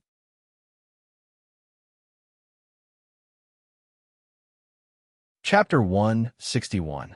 Qingyang Town was located in the outskirts of the wildlands. It could be considered as a pass set up by the Light Wind Empire for the Wildlands. That was because the Wildlands was a dangerous place where numerous spirit beasts were bred. Among these spirit beasts, there were strong ones and weak ones. The strong ones could reach an unimaginably terrifying realm, while the weak ones were only third or fourth grade spirit beasts. The outskirts, the inner layer, and the center were like three huge circles surrounding the Wildlands. The number of spirit beasts living inside was uncountable. As a small town that guarded the entrance to the Wildlands, Qingyang Town naturally had to bear the pressure brought by the spirit beasts in the Wildlands. Once the number of spirit beasts increased, many disasters would emerge. For example, a raging tide of spirit beasts. Numerous spirit beasts would surge out of the Wildlands as if they had gone mad and trample everything in their path. This was definitely a disaster for Qingyang Town. Only those with true strength would be able to survive this raging tide of spirit beasts. Qingyang Town was one such small town where the strong gathered. Everyone who survived here possessed a powerful cultivation level. Most of them were adventurers from the Hidden Dragon continent. Not only did they come from the Light Wind Empire, there were also people from other small countries. The reason they gathered here was to use the Wildlands as a training ground and also a place to obtain crystals. By hunting spirit beasts, one could use the corpses of spirit beasts to exchange for crystals. Every spirit beast body was a treasure and could be exchanged for many things. This was profit. Driven by profit, even in the face of a terrifying tide of spirit beasts, there would still be people who would come wave after wave. Qingyang Town's #1 restaurant. This was the only restaurant in Qingyang Town. It was a 2-story building, and the first floor was extremely spacious. There was an endless stream of people coming and going. The aroma of wine and dishes filled the air and intertwined with each other. Shouts and laughter also rose and fell. In short, it was a lively scene. Oh my, Alu and Awe are back. How was it? Did you complete the old man's mission? Alu, who was gnawing on a chicken drumstick, and Awe, who was carrying a black wok on his back, stepped into the restaurant. Just as they entered, a beautiful woman with a voluptuous figure and extremely revealing clothes walked over, while swaying her waist and giggling. Ain't you, we've lost. The imperial capital of the Light Wind Empire is indeed the capital of a country. There are indeed crouching tigers and hidden dragons. Big Brother has even used his trump card, but we still lost. Alu took out a chicken drumstick from the pocket of his apron and took a bite. He chewed loudly as he spoke to the enchanting beauty in a muffled voice. Awe's face darkened. He only glanced at the enchanting beauty and did not say anything. Indeed, he had nothing to explain. A loss was a loss. He could only blame himself for not being skilled enough. A trace of astonishment immediately appeared on the charming face of the enchanting woman who was addressed as Aunt Yu. With Alu and Awe's culinary skills, they actually lost to the Empire's 100 family banquet. Could it be that the standards of the chefs in the Light Wind Empire had become so terrifying? Alu and Awe were taught by that old man. It's okay. It's good that you lost. Otherwise, the two of you will always think that your culinary skills are invincible. It's not a bad thing for you. Aunt Yu chuckled. Her magnificent breasts immediately surged and caused the eyes of many of the surrounding customers to light up. Awe and Alu's expressions immediately darkened. They glanced at their surroundings and secretly snorted as they walked toward the second floor of the restaurant. They stepped on the second floor. As they stepped on the seemingly ancient and worn-out floorboards, creaking sounds rang out incessantly. The light gradually dimmed as the two of them walked through the floor with familiarity. Soon, they arrived in front of a small room. Awe respectfully knocked on the door. The arrogance that had always been on his face disappeared. Come in. When an elderly voice came from inside the room, the two brothers looked at each other and stepped into the room. Master. Alu and Awe lowered their heads and softly called out to a gray-robed elder in the room. The elder was sitting on a sandalwood rocking chair.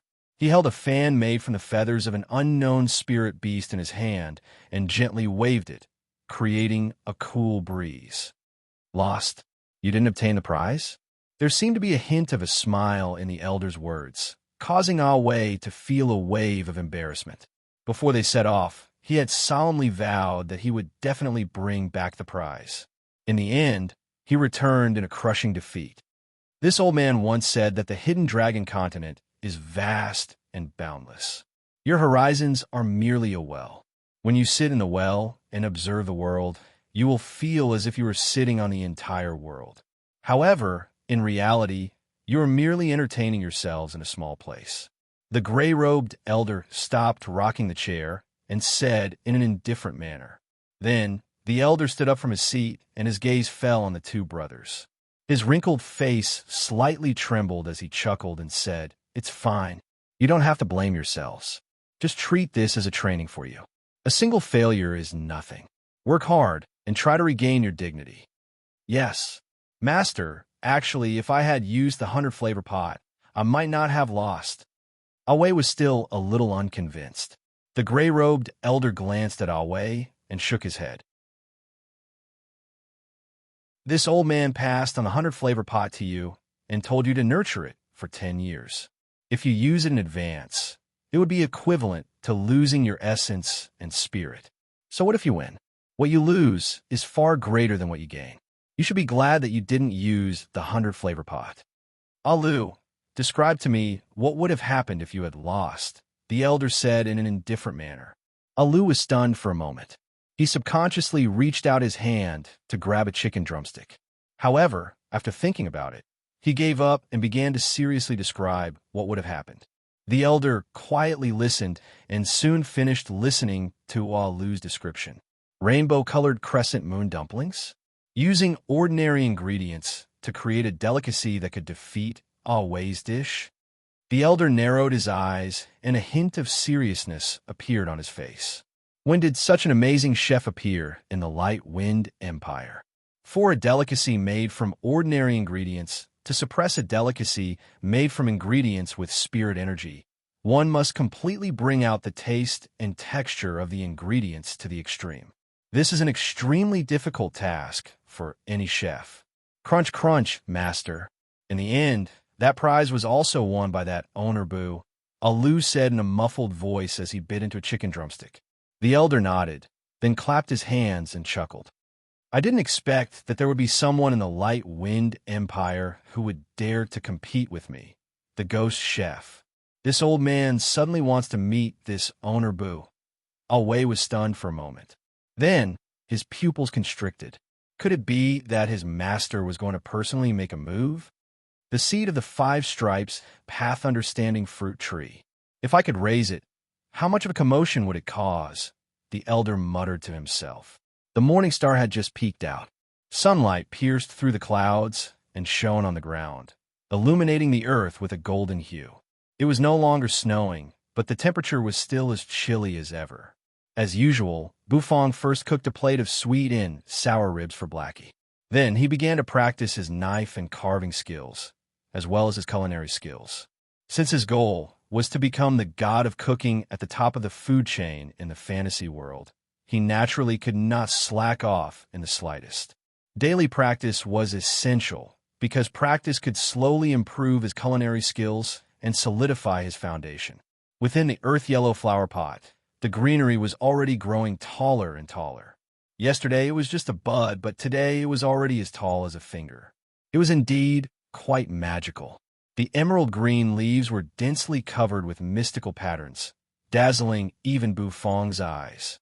Just what kind of seed is this? Could it be that something good will grow out of it? Bufong stretched out his finger and pointed at the emerald green leaves, muttering to himself in confusion. Then he stood up and opened the store's door. Boss Jean rushed in with his army of fatties. Bufong was already familiar with these fatties, so he quickly entered the kitchen and came out after he was done cooking. Ouyang Xiaoi came with the Xiao siblings. Xiao Yinyu was still as cultured and elegant as ever, wearing a veil and exuding a tranquil aura. Behind Xiao Yinyu and the others, Luo Sanyang and a somewhat bashful figure also rushed in. This slightly surprised Bufong. "Owner Bu, Wan Air is looking for you. Do you have time?" Luo Sanyang shouted loudly as soon as she entered the store. This woman was quite pretty, but she did not have the slightest bit of femininity. Wan Er, on the other hand, was carrying a lunchbox and following behind Luo Sanyang with a bashful face. She was slightly panting as she stepped into the store.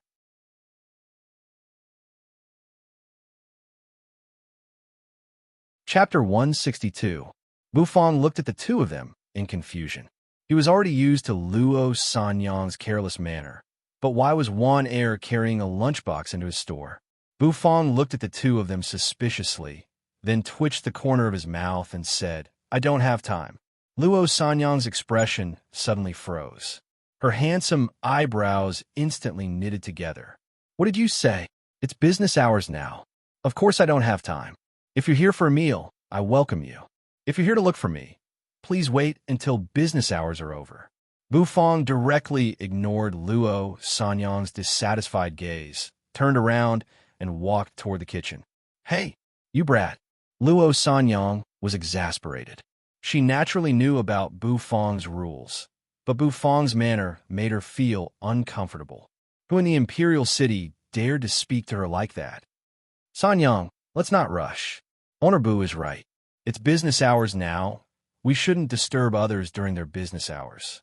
Wan Er quickly pulled back Luo Sanyang, who seemed to be about to go berserk. Her little face was flushed with anxiety. Under Wan Er's pleading gaze, Luo Sanyang finally snorted. In fact, she was not angry. She just couldn't stand the way Bufang behaved. "I'll listen to Wan Er. Let's eat in this brat's store first. Even though that brat has a bad temper and is arrogant, the taste of his dishes is truly delicious," Luo Sanyang said. She was looking around the store, trying to find the right spot. "Come and sit here." Xiao Yinyu stretched out her fair and slender arm, waved at the two of them, and said softly, "Oh, Yinyu little girl, you're here too." Luo Sanyang's eyes suddenly lit up when she saw Xiao Yinyu and her brother. She pulled Wan Er over and sat beside Xiao Yinyu. "Oh, Xiao Xiaolong, you sissy are here too. What a coincidence."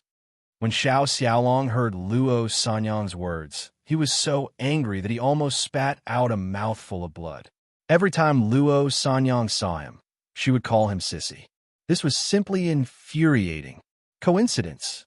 Coincidence, your sister." Xiao Xiaolong snorted, turned his head away, and ignored Luo Sanyang. "Xiaoyi, serve the dishes." Bufang's voice came from the kitchen, and the rich aroma of the dishes lingered in the air, causing everyone to be slightly intoxicated. When Xiaoyi heard this, she bounced over to the window and took the piping hot dishes away. The store was once again immersed in a frenzy for delicacies. Everyone was eating with relish.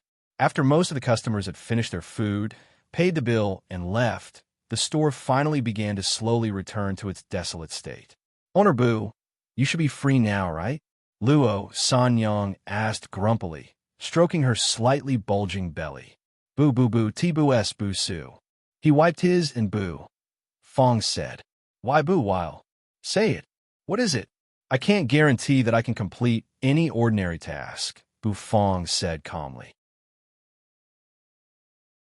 Luo Sanyang raised her eyebrows again, but she was too lazy to argue with Bufang. She pulled Wan Er over and said, "Wan Er is the one looking for you." Bufang was stunned. He looked at the shy and blushing woman in front of him, not understanding why she was looking for him. Wan Er seemed to have mustered up a lot of courage as she placed the lunchbox in front of Bufang and solemnly said, "Owner Bu, I went back yesterday and tried making Owner Bu's egg tarts, so I want to let Owner Bu have a taste today." This woman went back to make egg tarts yesterday? Bufang was taken aback. He glanced at the woman in astonishment and seemed to be in disbelief. The steps to making the egg tarts were quite complicated, yet this woman was able to make them after eating them once. A strong curiosity instantly welled up in Bufang's heart. He wanted to see what kind of egg tarts this woman could make. "You made egg tarts?" Let me see," Bufang said. Wan Er originally thought that Bufang would refuse. She did not expect that Bufang would actually agree. Wan Er's eyes immediately lit up. She hurriedly opened the lunchbox and carefully took out a porcelain plate from within. On the plate was a egg tart. Bu Fong expressionlessly looked at the egg tart that Wan Er placed in front of him. The corners of his mouth involuntarily twitched. He wanted to laugh, but was unable to do so. Even though the egg tart in front of him resembled an egg tart, its color and smell. Bu Fong could smell that strange smell even from a distance away. Is this burnt? Bu Fong asked with a frown as he picked up Wan Er's egg tart and looked at the burnt area. I haven't been able to control the heat well. This is the one with the best results, Wan Er said embarrassedly with a blushing face. Bu Fong nodded. He did not find it too strange. After all, the Light Wind Empire did not have an oven. It would be strange if the egg tarts were cooked well. It was already quite good that Wan Er could make an egg tart with this kind of effect. Therefore, Bu Fong did not say anything. He immediately found a good spot and bit into it. The egg tart cooked by Wan Er was clearly not soft enough. It was a little hard and overcooked, making it uncomfortable to bite. Bu Fong kept his eyebrows knitted, and his expression was extremely solemn as he savored the taste. The people in the store who had been watching Bu Fong did not even dare to breathe loudly. When Bu Fong was evaluating the food, he was full of vigor. Xiao Yinyu and Xiao Xiaolong had both seen Bu Fong's venomous tongue. They could guess what was about to happen next would definitely be Bu Fong's barrage of insults. After swallowing the egg tart in his mouth, Bu Fong's eyebrows relaxed. He glanced at the shy woman who was standing beside him with her hands clasped together. For a moment, Bu Fong did not know what to say. To tell the truth, this egg tart could be considered a dark cuisine. Its taste was really unflattering. However, it was much better than a real dark cuisine because at least it was still edible. However, strictly speaking, this egg tart could be said to be worthless. It was incomparably trash. However, this was the first time this woman had made an egg tart. She had just tasted it yesterday, and the next day, she came to him with the egg tart for him to evaluate it. This courage and perseverance alone slightly moved Bu Fong. Owner Bu, why don't you say something? Just tell me if it's good or not. Luo Sanyang was an impatient person. When she saw Bu Fong's expression, she could not help but urge him. Wan Er was also looking at Bu Fong with a face full of expectation. She truly loved making this kind of delicacy. Bu Fong muttered to himself for a moment. His slender fingers lightly tapped on the table. Then, he raised his head to look at Wan Er and asked, "Why did you go back to make egg tarts?" Wan Er was stunned for a moment. Then, she anxiously replied, "Because I love this kind of delicacy." Her anxious and flushed appearance slightly shocked Bu Fong. This woman's expression did not seem to be fake. She was truly attracted by the egg tarts and had completely fallen in love with this delicacy.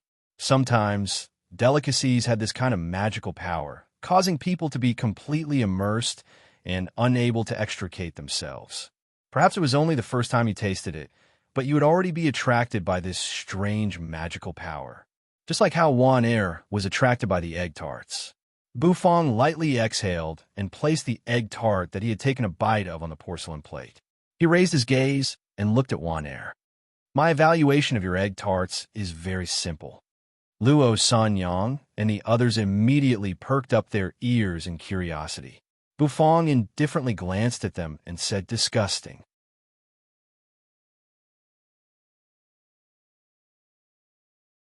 Chapter 163. Unpalatable. Wan Er's expectant gaze instantly dimmed after she heard Bu Fong's evaluation. Like a crystal ball that had been shattered, her eyes became mottled and fragmented. Bu Fong's words were merciless and completely disregarded Wan Er's feelings. Luo Sanyang and the others were all dumbfounded after hearing his words. Xiao Yinyu and Xiao Xiaolong, on the other hand, were flabbergasted. According to their understanding of Owner Bu, at this moment, Owner Bu should be talking incessantly about the dish like a gushing geyser. How could he be dismissed with just 2 words? Unpalatable? They had never heard the word delicious come out of Owner Bu's mouth. "Brat, what do you mean by this?" Wan Er worked so hard to make these egg tarts and didn't even sleep last night. "Can't you say something nice about them?" Luo Sanyang was enraged and immediately spoke with dissatisfaction. Bufang expressionlessly glanced at the exasperated Luo Sanyang and indifferently said, "Why should I say something nice? Will her culinary skills improve if I say something nice?" Luo Sanyang's expression suddenly froze. She couldn't help but be speechless. Indeed, everyone knew how to flatter others, but flattery would only make them immerse themselves in flattery. They wouldn't be able to find their own shortcomings and recognize themselves. If they couldn't even recognize themselves, how could they make any progress?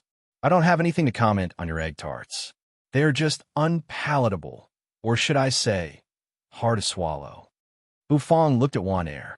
His gaze was like a sharp spear that pierced straight into Wanair's heart, causing her mind to tremble. I. Wanair felt wronged. Her eyes instantly turned red. How could she be happy when the fruits of her hard work were being mercilessly criticized by someone else like this? Don't be hasty, let me finish. The corners of Bufang's mouth twitched and his gaze softened a little. If you really want to make delicious egg tarts, sure. Make 2 more egg tarts for me to taste. If you can get my approval, I will point out where you are lacking. Otherwise, forget it, Bufang said. Wanair was stunned, and so was Luo Sanyang. They didn't expect Bufang to say something like that. What did he mean? Could it be that Bufang is going to teach Wanair? Xiao Yinyu and Xiao Xiaolong were also stunned. Bufang stood up, took a deep breath, and said to the crowd, "All right, today's business hours are almost over. Everyone, please go back." After he finished speaking, Bufang's gaze once again fell on Wanair, and he said, "Remember, you only have 2 chances. If you can't meet my expectations in both chances, then I can only apologize." After saying that, Bufang turned around and entered the kitchen. The crowd in the store looked at each other and then left the store one after another. Wanair had yet to recover from her surprise. Did Bufang mean that she should make egg tarts for Bufang to taste? As long as Bufang approved of her egg tarts, did that mean that Bufang was willing to teach her how to make egg tarts? Wanair was so happy. The discomfort she felt for being criticized by Bufang for being unpalatable suddenly disappeared. If she could get Bufang's guidance, she would definitely be able to make delicious and adorable egg tarts. "Thank you, Owner Boo. Wanair will definitely work hard and gain your approval." Wanair bowed 90 degrees and said earnestly. Then, she pulled Luo Sanyang away from the store and excitedly rushed back to the Marquis Manor to prepare to make egg tarts. She must make egg tarts that could gain Owner Boo's approval. It was a cold winter night. 2 bright moons hung high up in the sky, giving off a chilly glow as if draping a veil over the earth. After Bufang finished practicing his cutting and carving skills and brewing the ice-hard jade and wine, he returned to his room. After washing up, Bufang leaned against the headboard. The wine I'm going to brew next should have the 3 stripes path understanding fruit as the main ingredient, supplemented by the phoenix blood herb and other spirit herbs. The phoenix blood herb used up half of its medicinal power to save Ji Qingxue. Otherwise, it would be pretty good to use it as the main ingredient, Bufang muttered.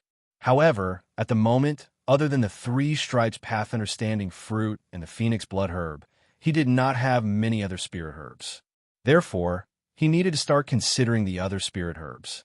The requirements for other elixirs might not be as high, but they couldn't be too bad either. After all, an Yin had said that the dragon's breath wine was made with many precious elixirs and was brewed at the bottom of the spirit pool for a few years. That wine was definitely extraordinary. System, bring me to the place where the spirit herbs are harvested. Spirit herbs are also considered as ingredients. I should have the right to go there, Bufang said to the system in his mind. The system was silent for a moment. Then it solemnly said, "Is the host sure that you want to proceed with the teleportation and harvest the ingredients?" "Yes," Bufang seriously replied. Then the system went silent again. After a while, it said, starting to determine the location. "The teleportation is estimated to take place in 4 hours. During this period, the host can start his preparations." "For hours, huh?" Bufang nodded. 4 hours was not a lot. It was fine to make some preparations. However, there was actually nothing much for him to prepare. The main thing he needed was a good sleep to recuperate his energy. There were many things in the system's dimensional storage. Therefore, Bufong returned to the kitchen and added some bottles of seasoning into the system's dimensional storage. Then, he returned to his room, climbed onto his bed, and started to sleep. He slept for 4 hours straight. When the system's solemn voice resounded in his ears, Bufong opened his eyes. A tiny white speck of light once again appeared above his head. The speck of light was rapidly rotating and drawing a mysterious teleportation array. Bufong was also someone who had experienced teleportation once, so he appeared to be unhurried and unhurried. He calmly put on his clothes and used a velvet rope to tie up his hair. After washing his face and rinsing his mouth, he finally finished drawing the magic array. Finally, after a few breaths' time, the array was completely drawn. The array was self-contained and emitted a mysterious brilliance. It shone on Bufong's body and enveloped him. Suddenly, a violent gust of wind swept through the room, whistling and sweeping the entire room. Bufong stood tall in the gale, and soon he was swept away and disappeared. The illusory spirit swamp was located above the wildlands and the light wind empire. It was a vast and boundless area. There were 4 perilous areas in the hidden dragon continent: the wildlands, the illusory spirit swamp, the 100,000 mountains, and the Wuliang mountain. The illusory spirit swamp was a dangerous place that was just as famous as the wildlands. The number of spirit beasts in the illusory spirit swamp was also innumerable. Unlike the spirit beasts in the wildlands, the majority of these spirit beasts hid under the swamp, absorbing the spirit energy in the swamp to strengthen themselves and continuously increase their cultivation. Even though it was a perilous area, the illusory spirit swamp was abundant in spirit energy and water sources. Compared to the wildlands, it was much easier to breed spirit herbs. High-grade spirit herbs were also much more common in the wildlands. In the hidden dragon continent, many adventurers would choose to explore the illusory spirit swamp. As long as they could find a 6th-grade spirit herb, they would be rich. With the trend of profits, there would naturally be many people who would go there. No matter which perilous area it was always the same. In the quiet, illusory spirit swamp, a white dot of light suddenly appeared. Then it rapidly drew in the sky. In just a short while, a mysterious teleportation array was drawn out of thin air. A violent gust of wind suddenly gushed out from the teleportation array and swept up the water in the swamp. The tranquility of the swamp was immediately broken. Many birds flapped their wings and flew away. When the violent gust of wind dissipated, the water in the swamp instantly fell and splashed all over the ground. After the violent gust of wind dissipated, a slender figure appeared.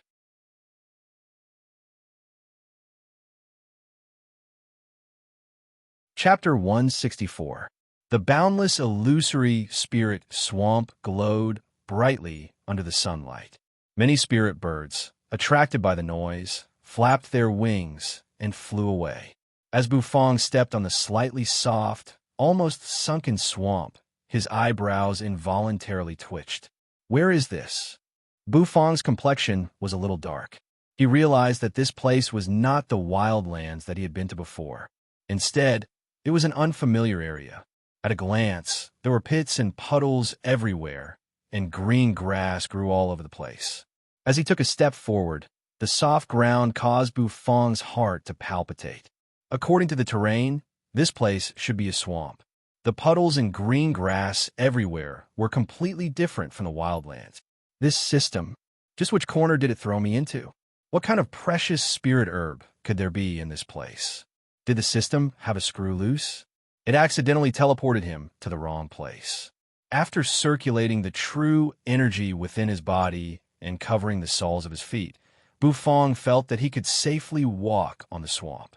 The swamp was extremely muddy, and without the control of true energy, Bufong was certain that he would be completely swallowed up by the swamp within a few steps.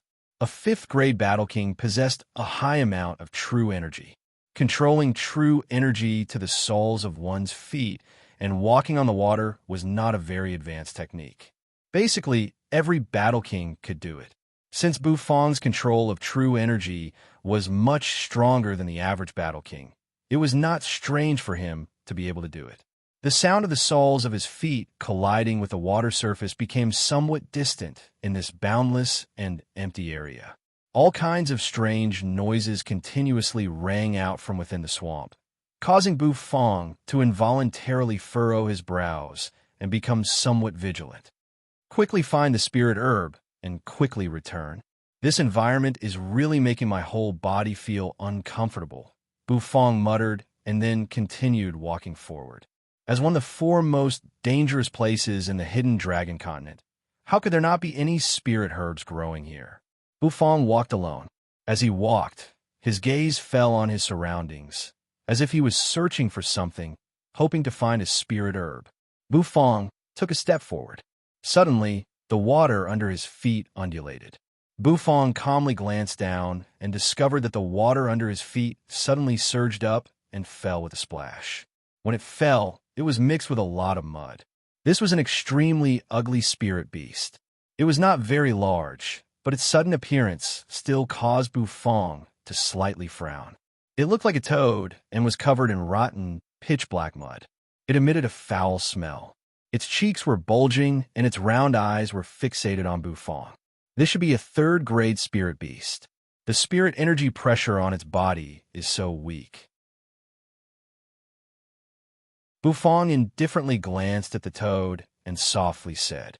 The current Bufong was not afraid of a third-grade spirit beast in the slightest. Although he was not good at fighting, it was still easy for him to deal with a rank 3 spirit beast. With a flick of Bufong's finger, an air bullet wrapped with true energy instantly smashed toward the toad. The toad let out a weird cry and actually spat out a foul stench from its mouth, colliding with Bufong's air bullet. It was easy for a 5th-grade Battle King to deal with a 3rd-grade spirit beast. Even if Bufong was not an expert in combat, with the foundation of his cultivation, he would be able to deal with it with pure true energy. Bang! Very quickly, one of the toad's legs was pierced by Bufong's true energy chi bullet.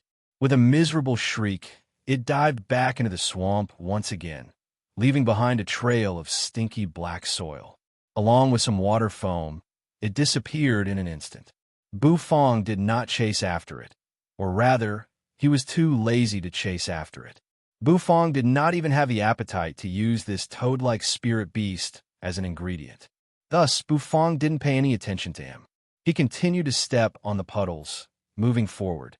The Serpent Men tribe was one of the more common tribes in the illusory spirit swamp. There were many serpent men living in it. They shared some similarities with humans, but there were also many differences. First of all, the way the serpent men were born was different from humans. Humans gave birth via viviparity, while the serpent men were oviparous. Perhaps it was because the lower half of their bodies was that of a snake. There were many experts in the serpent men tribe, and every one of them was a natural-born warrior. This was because the illusory spirit swamp was a dangerous place where only the fittest survived. If one was too weak here, they would be devoured by the spirit beasts hidden under the swamp before they could even venture far. Not even their bones would be left. The serpent men race had an emperor, just like how humans had an emperor. Although they were only tribes, they were unified under the control of a serpent men emperor. In the illusory spirit swamp, serpent men tribes were densely packed, some big and some small. Each serpent men tribe had an elder, and this elder could draw up a formation to communicate with their emperor. In one of the serpent men tribe, many serpent men were swaying their colorful serpent tails as they peacefully went about their daily lives. Just like humans, they had their own social interactions and houses. Even though the houses built on the swamp were simple and crude, they were still considered homes. For the serpent men, it held an indescribable meaning. And I sent a few of the stronger guards to watch over the herb garden. The harvest season is almost here. We must not let anything go awry. Last year, our tribe was criticized by the emperor, so we must do a good job this year. A bare-chested and skinny serpent man said to a muscular young serpent man in the distance while swaying his tail as he traversed the swamp. The serpent man, called Inai, immediately grinned, revealing his sharp teeth. I'll listen to Elder and go take a look. Elder, don't worry. This year's herb garden will definitely have a bountiful harvest.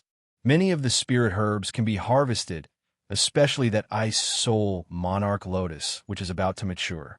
When the time comes, we'll present it to the emperor along with the lotus seed. We'll definitely receive his praise. The old serpent man rolled his eyes at the muscular serpent man and snappily said, "Don't be careless. Be serious and don't cause any trouble." Oh, right. The maturing of the ice soul monarch lotus will definitely be discovered by those cunning humans from the White Cloud Villa. You must be on guard against them. If those cunning humans dare to appear in front of Ah and I will definitely tear them to shreds. A hint of killing intent appeared in Ani's eyes. He clenched his fists, and the muscles on his body slightly bulged. Surging true energy gushed out from his body, and the pressure he exuded was actually not weaker than that of an ordinary 6th grade battle emperor. The old serpent man smiled and shook his head. After bidding farewell, Inai swayed his tail and led the young serpent men toward their herb garden. Splash, splash. A wave of water splashed up. Above the vast, illusory spirit swamp, a small boat made from an unknown material was rapidly gliding along. A formation was carved on the back of the small boat. The formation flickered and emitted a powerful propelling force, propelling the small boat forward at a rapid speed. Traveling on this swamp was very fast and very convenient. A faintly discernible white cloud symbol was engraved on the side of the spirit boat. The white cloud was vivid and lifelike, as if it was about to break out of the spirit boat's shell. Within the spirit boat, 3 figures were sitting cross-legged. The auras of these 3 figures were extremely powerful and were faintly emitting from them, causing the surrounding weeds to bend over. Suddenly, a fair-faced youth sitting in the middle of the spirit boat slightly opened his eyes. He was extremely handsome, and his skin was so fair that it seemed as if water could be squeezed out of it with a pinch. There was even a hint of redness within the whiteness, and it was extremely alluring. The youth had a tuft of bangs on his forehead that were slightly fluttering in the wind. "Miss, young Master Wu, we're about to reach a serpentman tribe. The ice soul monarch lotus that you're looking for is in the herb garden of that tribe." A man sitting at the front of the spirit boat turned his head and said to the youth in the middle. The youth opened his eyes and gazed at the faintly visible, simple houses in the distance. The corners of his mouth slightly curled up. "Let's stop near that tribe and find out more about their herb garden."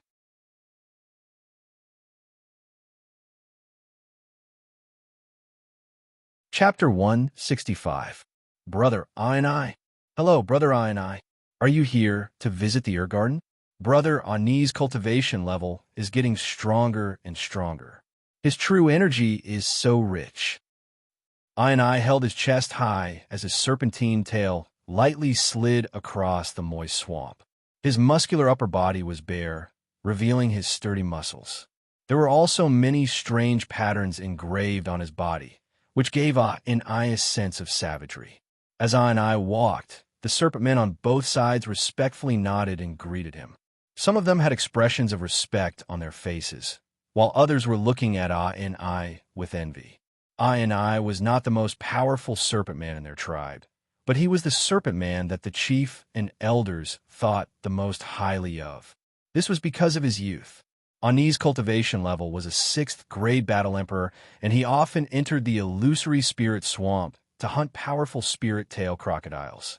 Being able to tear a 5th grade spirit tail crocodile into pieces with his bare hands was an incredible feat for the serpent men. The fact that the serpent men were able to establish a tribe in the illusory spirit swamp, where the fittest survived, naturally meant that they had their own set of survival rules. There were countless spirit beasts in the illusory spirit swamp, and powerful spirit beasts were a constant threat to the serpent men. If they wanted to survive safely, they had to solve the problem of those spirit beasts. The spirit tail crocodile was the biggest threat, so the serpent men respected those who could slay the spirit tail crocodile. Those who could slay the spirit-tail crocodile were the true warriors of the serpent men. The serpent men tribe that I belonged to was only a small tribe, but it had a large population. Compared to the humans, it was equivalent to a small town. Even though their houses were simple and crude, they were still houses.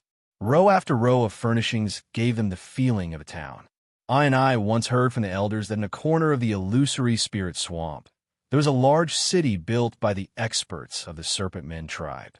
The buildings in the city were incomparably magnificent and did not pale in comparison to the cities of the humans. The serpent men lived in peace and contentment in the large city, under the control of the serpentine sovereign. There were no spirit-tail crocodiles that constantly threatened their safety, nor were there other terrifying spirit beasts. There, the serpent men children lived a peaceful life from the moment they hatched and grew up carefree, learning knowledge, and so on. That was the world that I and the serpent men yearned for. Ha! Ani's snake-tail slapped, and the cold water splashed up. In the distance, the two Naga experts who were holding spears bowed respectfully towards I. Behind these two guards was an area surrounded by a simple fence. This was the serpent men's medicine garden, and it was also their most precious place. There were many precious spirit medicines planted here. Although most of them were rank 3 or 4, there were still rank 5 and 6 spirit medicines. There was even a rank 7 ice soul monarch lotus that was about to bloom. You've worked hard. Be careful and pay attention to the surroundings of the herb garden. The elixirs are about to ripen, and those cunning humans have noses like dogs. Once the fragrance of the elixirs is released, those humans will come running after smelling it. We can't let our hard work become a gift for those damned humans. I solemnly said as he patted the shoulder of a serpent man tribe guard.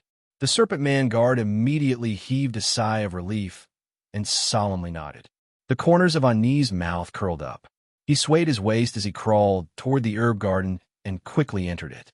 As soon as he entered the herb garden, a rich medicinal fragrance spread out and lingered around Ani's nose. This fragrance was so rich that I was almost intoxicated by it. I, why did you come to the herb garden again? Just when I was deeply inhaling and intoxicated by the medicinal fragrance, a seductive voice suddenly rang in his ears. A group of graceful serpent women swayed their waists as they crawled out of the herb garden. The lower half of these serpent women's bodies was the same as Ani's. However, their upper bodies were incomparably voluptuous like those of human women. They were wrapped in beautiful linen cloth that they had exchanged with the humans. The leader of the serpent women was an extremely beautiful serpent woman. Her face was so exquisite that it seemed as if it had been meticulously sculpted by the heavens. Her proud figure was incomparable to the other serpent women. You Fu, you're really becoming more and more beautiful. You'll definitely be my wife in the future. I said as he looked at the leader of the serpent women with an intoxicated expression. Yu Fu slightly furrowed her brows. She looked at I coldly and said, Why did you come to the herb garden today? We're the ones who take care of the herb garden. Are you worried that we won't do a good job? I licked his lips and said with a smile, Yu Fu, listen to what you're saying. I trust you the most. However, the elder said that the ice soul monarch lotus is about to mature. He sent me here to take a look and prevent those cunning humans from stealing it. When Yu Fu heard this, her complexion immediately became much better. She nodded her head and said, Then follow me. Then, the group of serpent women led the way. I looked at Yu Fu's beautiful back with an intoxicated expression. He wiped the drool from the corner of his mouth and hurriedly followed. Oh, this is a 3rd-grade spirit herb. What a pity. True energy filled the soles of his feet. Bufong slightly squatted down and plucked out a dark green blade of grass from the swamp. The blade of grass was long and narrow, and there was a black stripe on it. Bufong had been walking in this boundless, illusory spirit swamp for half a day and had found quite a number of spirit herbs. However, these spirit herbs were mostly 2nd or 3rd grade. Occasionally, a fourth-grade spirit herb would appear. However, fourth-grade spirit herbs were simply not worthy of Bufong's attention. The spirit herb he needed was one that could be mixed with the phoenix blood herb and the three stripes path understanding fruit to make fine wine. A fourth-grade spirit herb was not enough. Splash! Due to the true energy enveloping his feet, Bufong felt as if he was floating above the swamp. However, when he stepped on the surface of the water, he would still make some noise. After continuing forward for a while, Bufong found another fourth-grade spirit herb. With the mentality that something was better than nothing, Bufong killed the snake-like spirit beast that was guarding the spirit herb and stored the spirit herb into the system's dimensional storage. What's that? After walking for a while, Bufong suspiciously looked at the black silhouette in the distance. The black silhouette was not tall, but it looked like a house. There are actually houses in this illusory spirit swamp. Could it be that someone built a village on top of this soft swamp? Bufong was extremely surprised. Logically speaking, this swamp should not be suitable for building houses.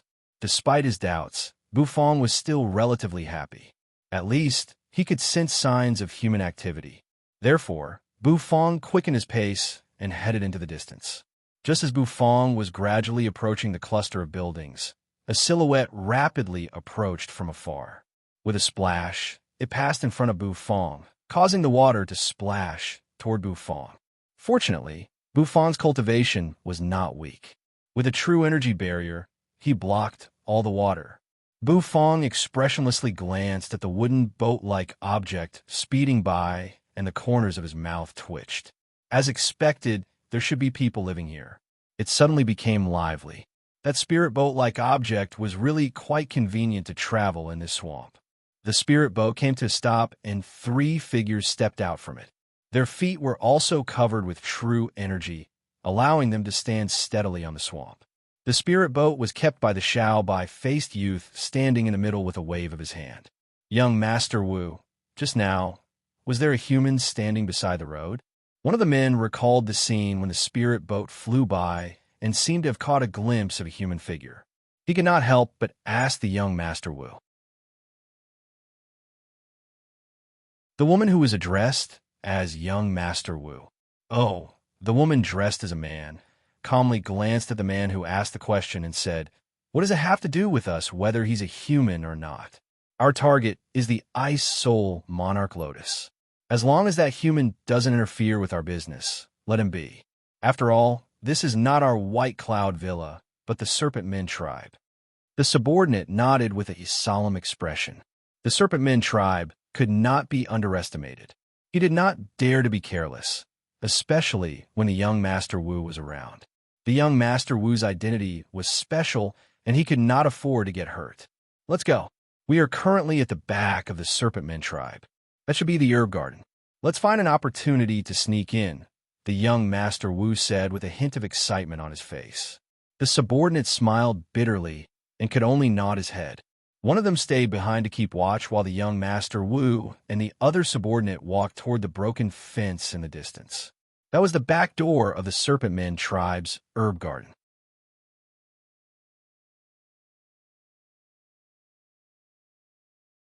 Chapter 166. The herb garden of the Serpent Men tribe was very big. Even though it was very simple and was only surrounded by a fence, the interior of the herb garden had its own unique characteristics. I followed behind Yu Fu and the other serpent women. As he gazed at the spirit herbs that were constantly emitting dense spirit energy, his eyes revealed a hint of amazement. These elixirs were planted in the areas that had already been allocated. Every area had a strict definition of what kind of elixir was planted. Therefore, when walking in the herb garden, one could feel the neat and orderly arrangement of the herbs. Yu Fu and the other serpent women were specially assigned to cultivate spirit herbs. They were familiar with and understood spirit herbs under the guidance of the older generation and took on the heavy responsibility of cultivating spirit herbs for the Serpent Men tribe. The Ice Soul Monarch Lotus is a 7th grade spirit herb. It is very precious, and almost every part of its body is a treasure. It contains a terrifying amount of spirit energy, and its lotus seeds are even more precious. Not only is it a spirit herb, but it is also a top-notch ingredient, Yufu explained to I while swaying her serpentine tail. Yufu's master had once told her that a 7th-grade spirit herb like the Ice Soul Monarch Lotus was not only extremely valuable, but also had extraordinary uses. But the Ice Soul Monarch Lotus is so precious. How could it be eaten so easily? Wouldn't that be a waste? I subconsciously replied. In his opinion, there were some things that could be eaten, but there were also some things that would be a reckless waste. As the group walked along, they soon arrived at the center of the herb garden. This was the center of the precious herb garden, where many precious 5th and 6th grade spirit herbs were planted and cultivated. Even without the Ice Soul Monarch Lotus, the other spirit herbs were also extremely precious. That is the Ice Soul Monarch Lotus. Right now, it is only in the form of a flower bud. Once it fully matures, it will bloom. I have never seen the Monarch Lotus bloom, so I don't know exactly how beautiful it will be, Yufu said. In the distance, there was a small circle that was enclosed by a fence. Inside the circle was a pond. There were no weeds floating in the pond. The water was clear and even emitted a faint fragrance. A small, light blue flower bud was floating in the pond with several lotus leaves floating around it. From afar, the flower bud seemed to be shrouded by a layer of hazy mist, and the veined patterns on it were faintly discernible. The lotus leaves were dark green, and the complex and mysterious veined patterns were the reason for their dark color. So beautiful! Is this the Ice Soul Monarch Lotus? I stood beside the pond and took a deep breath.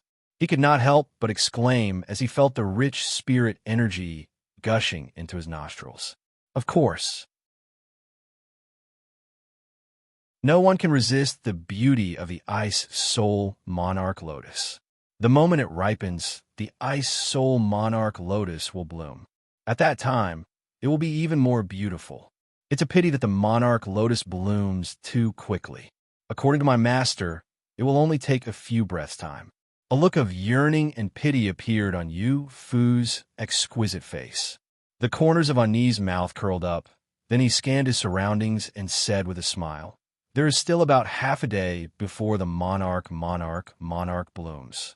Yufu glanced at I with her big eyes. That is a must. We have waited for this monarch lotus to ripen for so long. How can we allow it to be taken away by humans so easily? Moreover, once the monarch lotus blooms, its vigorous spirit energy will attract the surrounding spirit beasts. At that time, there might be powerful spirit beasts appearing. We must protect ourselves well. What is there to fear about spirit beasts? With me, I around, nothing will be a problem. I confidently patted his chest. Young Master Wu and her subordinates easily climbed over the fence. The Serpent Men tribe's defenses were basically non-existent. A mere fence could not protect them at all. The Serpent Men tribe is quite resourceful. Every herb field is engraved with a magic array. If we forcefully pluck the herbs, we will trigger the magic array and attract the attention of the Serpent Men tribe's experts.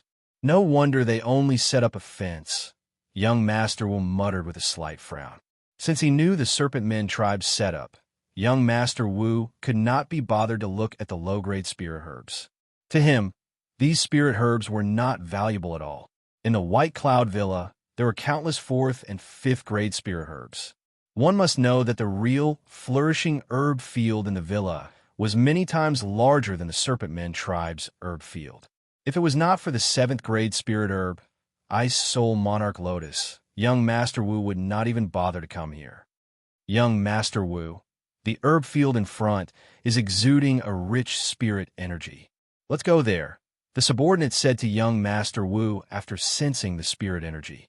Young Master Wu nodded and reminded the subordinate to be careful. After all, they were in someone else's herb field. If they were discovered and surrounded by the Serpent Men, given the relationship between humans and Serpent Men, it would be troublesome. At that time, it would be even more difficult to obtain the Ice Soul Monarch Lotus. Therefore, both of them concealed their auras and cultivation level and slowly walked toward the Ice Soul Monarch Lotus. Bufang trekked for a long time. Even though the buildings were very close, Bufong still had to walk for a long time before he saw the fence and reached the outskirts of the herb field. Using a fence to guard it? How amusing. The corners of Bufong's mouth twitched. He ignored the fence and directly entered it. The soil of the herb field was slightly different from the loose soil of the swamp outside. The soil here was more solid. Even though it was much softer than real soil, at least it was not the kind of terrifying mud that would cause one to sink into it. Numerous herb fields were neatly arranged in the herb field. With a glance, Bufong saw a dazzling array of spirit herbs. Some of the spirit herbs here were very precious, while others were relatively ordinary. A trace of joy appeared in Bufong's eyes as he took a glance. He did not expect to find a man-made herb field here. It was truly a pleasant surprise. It was already amazing to find a village in the sparsely populated, illusory spirit swamp. He did not expect to find a herb field in the middle of the village. This is a 5th-grade spirit herb.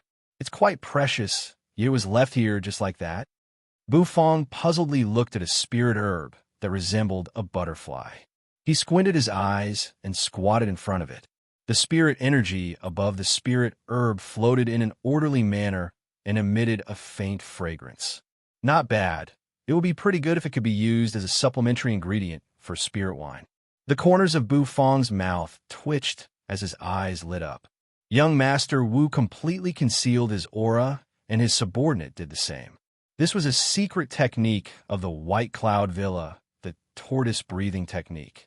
It could conceal one's aura and cultivation level and was rather useful. I can already sense the ice soul monarch lotus in the distance. However, there are many people around the herb field.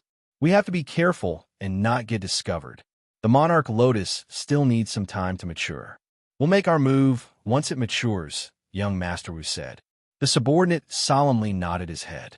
The two of them hid behind a herb field and narrowed their eyes as they looked toward the pond where the ice soul monarch lotus was planted. Is that the monarch lotus? As expected, the spirit energy it emits is simply too astonishing. Young Master Wu's subordinate exclaimed in surprise. Don't say anything and just wait. Don't alert the enemy, young Master Wu said in a low voice as he glared at his subordinate. The subordinate's expression immediately stiffened, and he hurriedly nodded his head cautiously. All of a sudden, a drastic change occurred in the peaceful herb field. Young Master Wu watched as the array beneath her feet automatically activated and sealed the herb field like a cage. She quickly retreated. What's going on? Why is the array in the herb field activated? Young Master Wu was flustered and exasperated. Who's there? Who dares to trespass the herb field of our serpent men tribe? How dare you? Show yourself. And I, who was immersed in the beauty of the ice soul monarch lotus, suddenly glared at the intruder. He angrily roared as true energy gushed out from his body. His gaze was like lightning as he stared at the location where young Master Wu and her subordinate were hiding. He had just sensed a fluctuation at that location. There was no doubt that someone was hiding there. And I was instantly enraged. This group of damnable humans actually dared to appear in their herb field. This was simply unforgivable. Young Master Wu was even more flustered and exasperated. Her pretty face was extremely unsightly. Damn it, who the hell is scheming against us?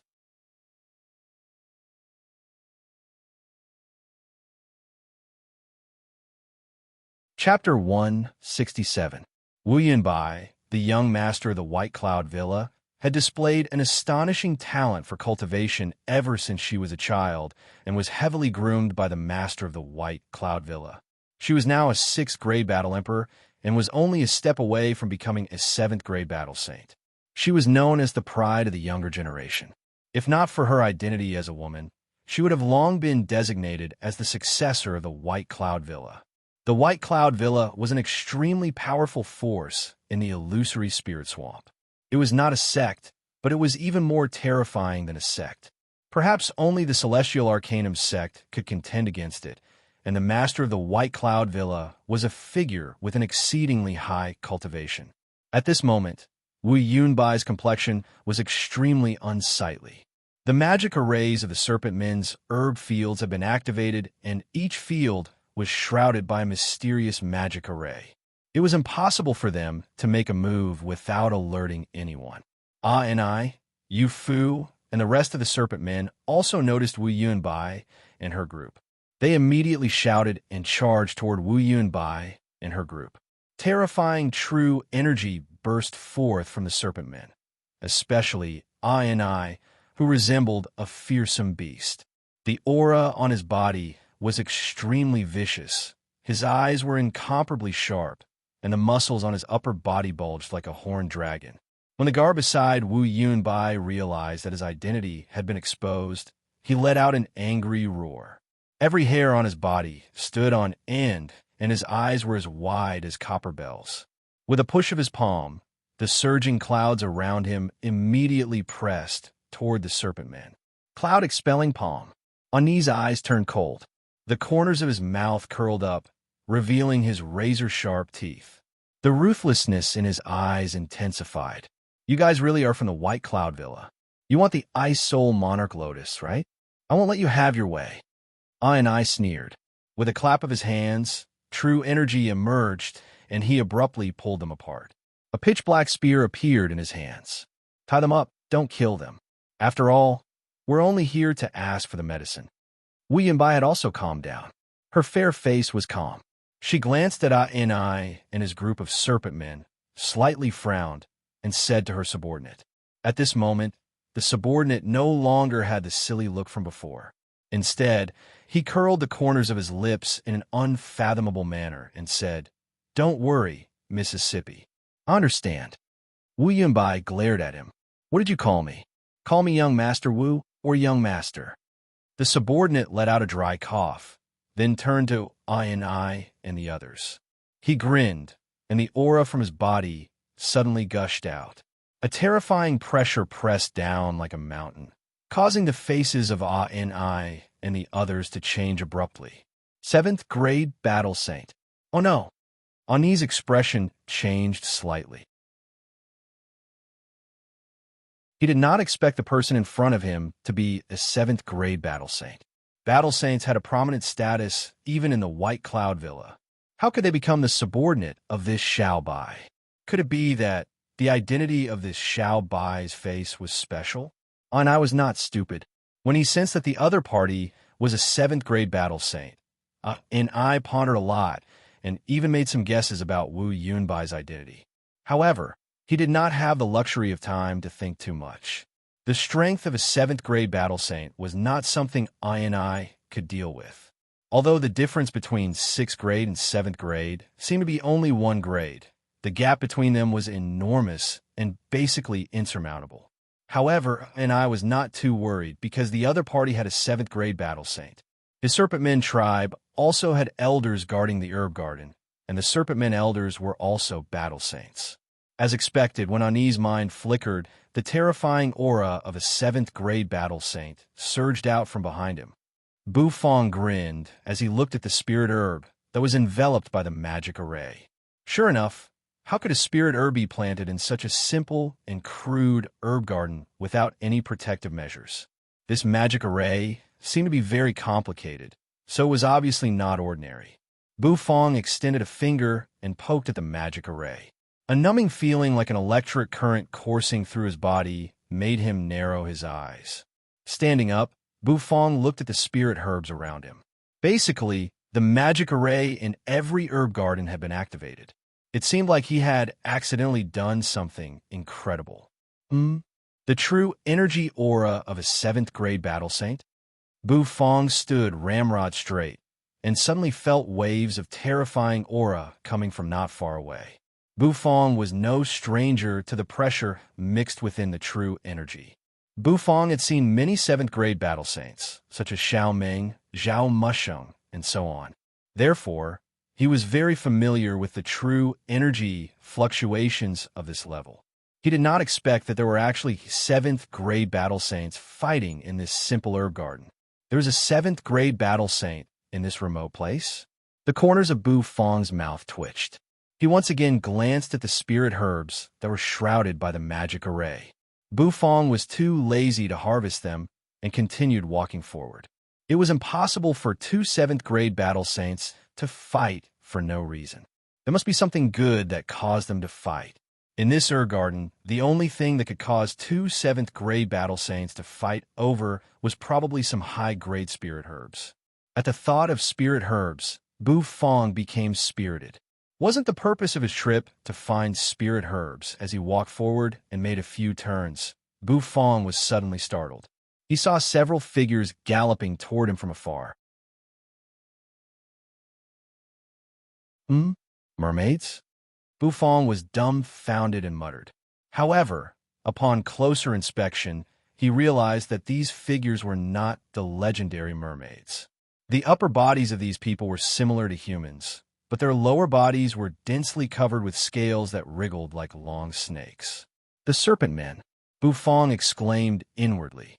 This was the first time he saw a strange race from a different world, and he felt an indescribable excitement in his heart. The serpent men in the distance grasped their spears and hurriedly rushed toward the location where the battle saints were fighting. When Bu Fong saw them, they also saw Bu Fong. "Who is it?" A serpent man guard waved the spear in his hand and angrily shouted. Bu Fong was startled. These serpent men were not as friendly as he imagined. Bu Fong wanted to say something, but the serpent men ignored him and thrust a spear toward him. "Humans who trespass into our serpent men's herb garden will be killed without mercy." The corners of Bu Fong's mouth twitched as he felt the terrifying aura coming from the spear. "What do you mean by trespassing? Who can you defend against with that low fence of your herb garden?" he thought. The fences were extremely dilapidated, and some were even hanging at an angle. Not to mention defense, they might not even be able to stop some small spirit beasts. Back then, Bu Fong merely raised his foot and calmly walked in. However, these serpent men did not care about what Bu Fong was thinking. Their spears were wrapped in true energy and were directly thrust toward Bu Fong. The cultivation level of these serpent men was not weak. They were around 4th grade battle spirits and were more than enough to defend a herb garden. However, Bu Fong was still a man who could be called a battle king. Why would he be afraid of these little serpent men? Even though his battle prowess was lacking, his true energy cultivation level was the real deal. Bu Fong stood in the same spot and suddenly released the true energy within his body. His hair, which was tied with a velvet rope, suddenly spread out. His gaze was extremely sharp. The serpent men who thrust out their spears immediately trembled and became extremely grave. 5th grade battle king. Immediately, the serpent men did not dare to advance anymore. They were only 4th grade battle spirits, but the human in front of them was a 5th grade battle king. If they were not careful, they might die here. You humans will die a horrible death. You want the spirit medicine, right? If you are so capable, then step over my dead body. The serpent man guard stretched out his neck and shouted fiercely. Meanwhile, Bu Fong slowly stood up with his hands clasped behind his back. With an unfathomable expression on his face, he looked at the serpent men and lightly snorted. "Should I step over just because you tell me to? That would be such a loss of face for me," Bu Fong said. The expressions of the serpent men immediately stiffened. They looked at each other in dismay. Within the illusory spirit swamp, several dozen miles away from the serpent men tribe, the water in the swamp suddenly began to churn and a huge little bundle emerged. Then, this little bundle rapidly flew toward the serpent men tribe. Patter, patter! Above the swamp, numerous toad-like spirit beasts with bulging cheeks widened their eyes and rapidly leaped toward the serpent men tribe in a densely packed group. In the surroundings, there were also many strangely shaped spirit beasts with powerful auras slowly moving forward. In an instant, the entire serpent men tribe was unknowingly surrounded by a dense crowd of spirit beasts.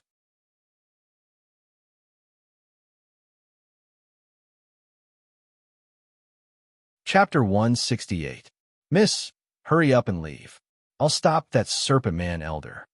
Wu Yunbai's subordinate emitted a powerful true energy to stop the serpent man elder who was constantly swinging his long and narrow tail. The aura of this elder was very strong. After all, he was a 7th grade battle saint. The two of them soared into the sky and began a fight.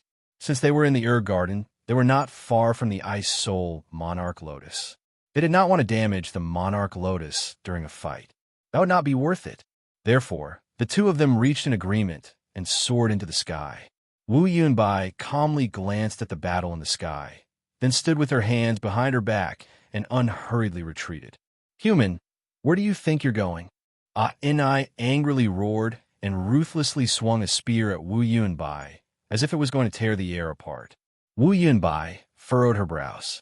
She stretched out her slender palm and struck out with it. The clouds that filled the sky spread out and formed a curtain that covered the sky.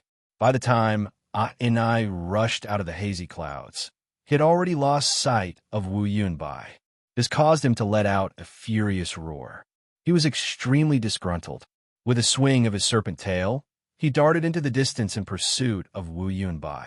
Wu Yunbai stood with her hands behind her back.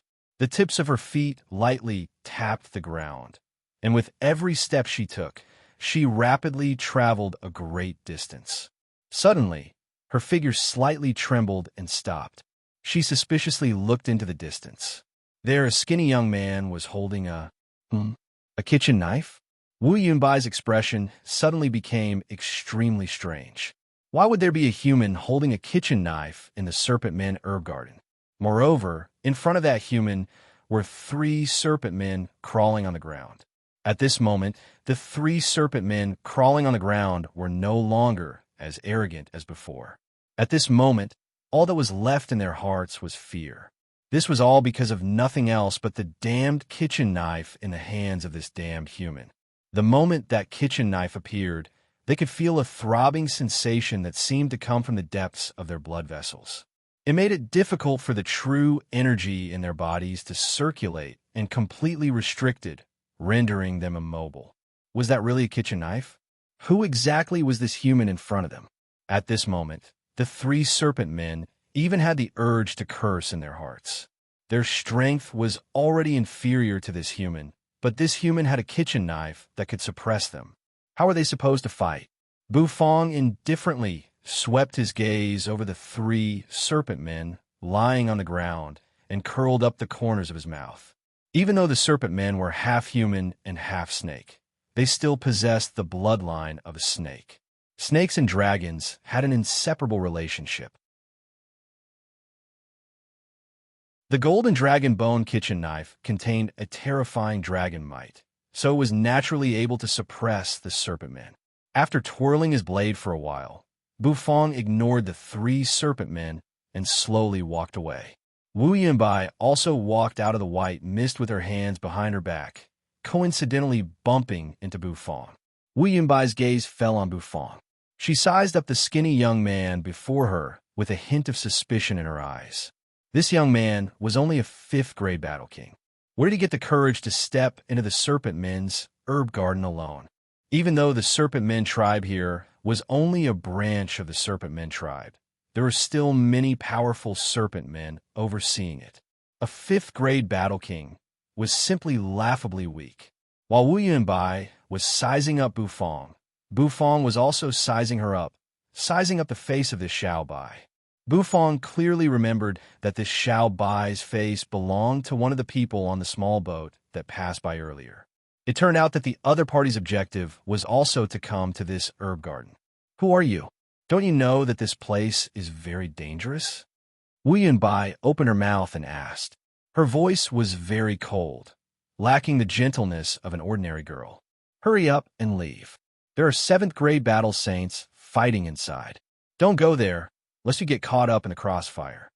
Wu Yunbai did not say too much to Bufong.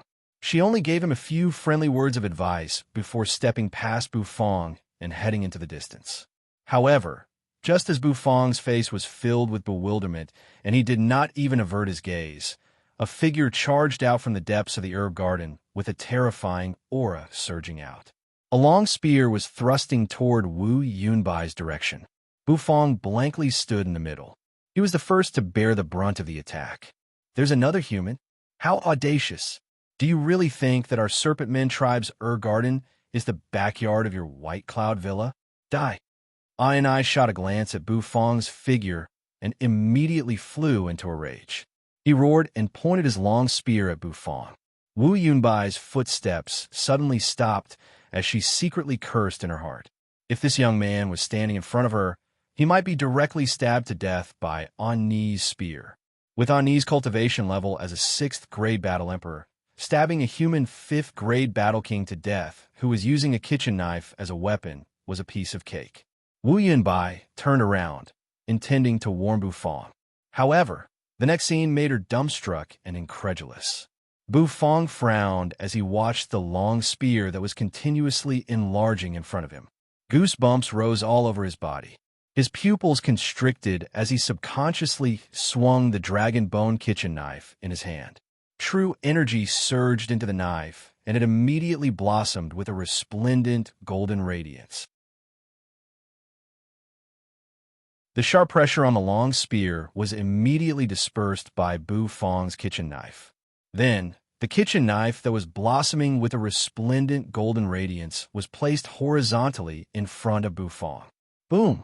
A frightening pressure abruptly spread out, causing Ah-In-I to be somewhat dumbfounded.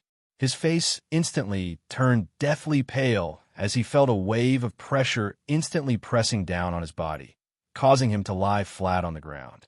It was a wave of fear and reverence that originated from the depths of his bloodline. I looked at himself in disbelief as the muscles all over his body trembled. He could actually tremble? Furthermore, he was trembling toward a human. This person, just who was he? Wu Yunbai's eyes widened and her cherry lips slightly opened. She felt as if her entire worldview had been overturned. What happened to the promised spear piercing through him? Why was I lying on the ground, trembling uncontrollably? Bu Fong dispersed his true energy, and the golden dragon bone kitchen knife once again returned to its unassuming appearance. Fully activating the dragon bone kitchen knife consumed too much of his true energy. Therefore, under normal circumstances, Bu Fong would not fully activate it.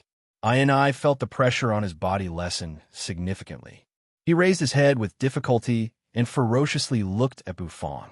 Bu Fong ignored his gaze and raised his head to glance at the place where the two battle saints were fighting. He then looked at the boundless illusory spirit swamp behind him with a conflicted expression on his face.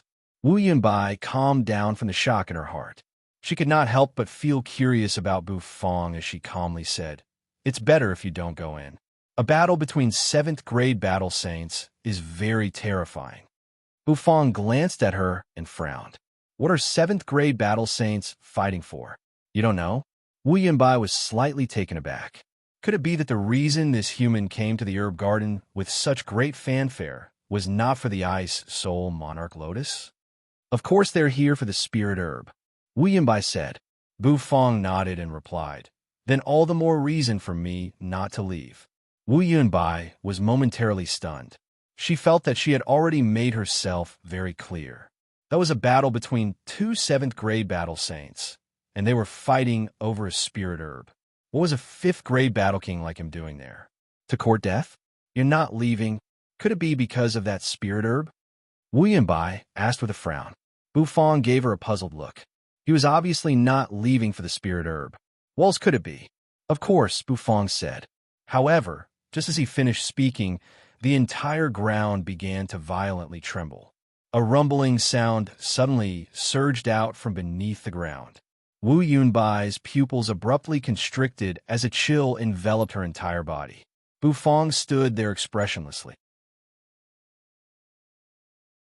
Both of them slowly turned their heads to look behind them. A gigantic shadow that blotted out the sun and sky filled their vision. A frighteningly gigantic spirit beast, exuding a tyrannical aura, was slowly staring down at the tiny Bu Fong and Wu Yunbai with its blood-red lantern-like eyes. I was lying on the ground. He raised his head, and his entire body was trembling like a sieve.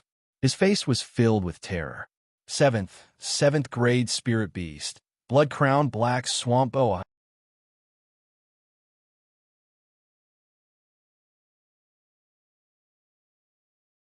Chapter 169.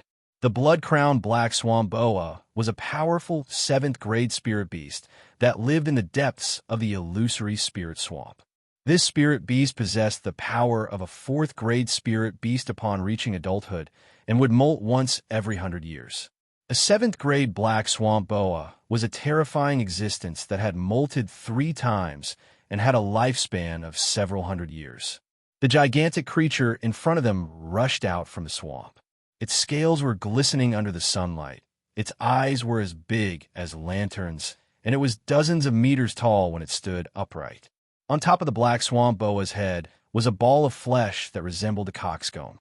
Its entire body was blood red and contained a rich amount of spirit energy. That was the essence of the black swamp boa.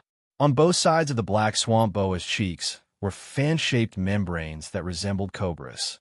As they slightly opened and flicked out their tongues, a terrifying pressure and aura spread out.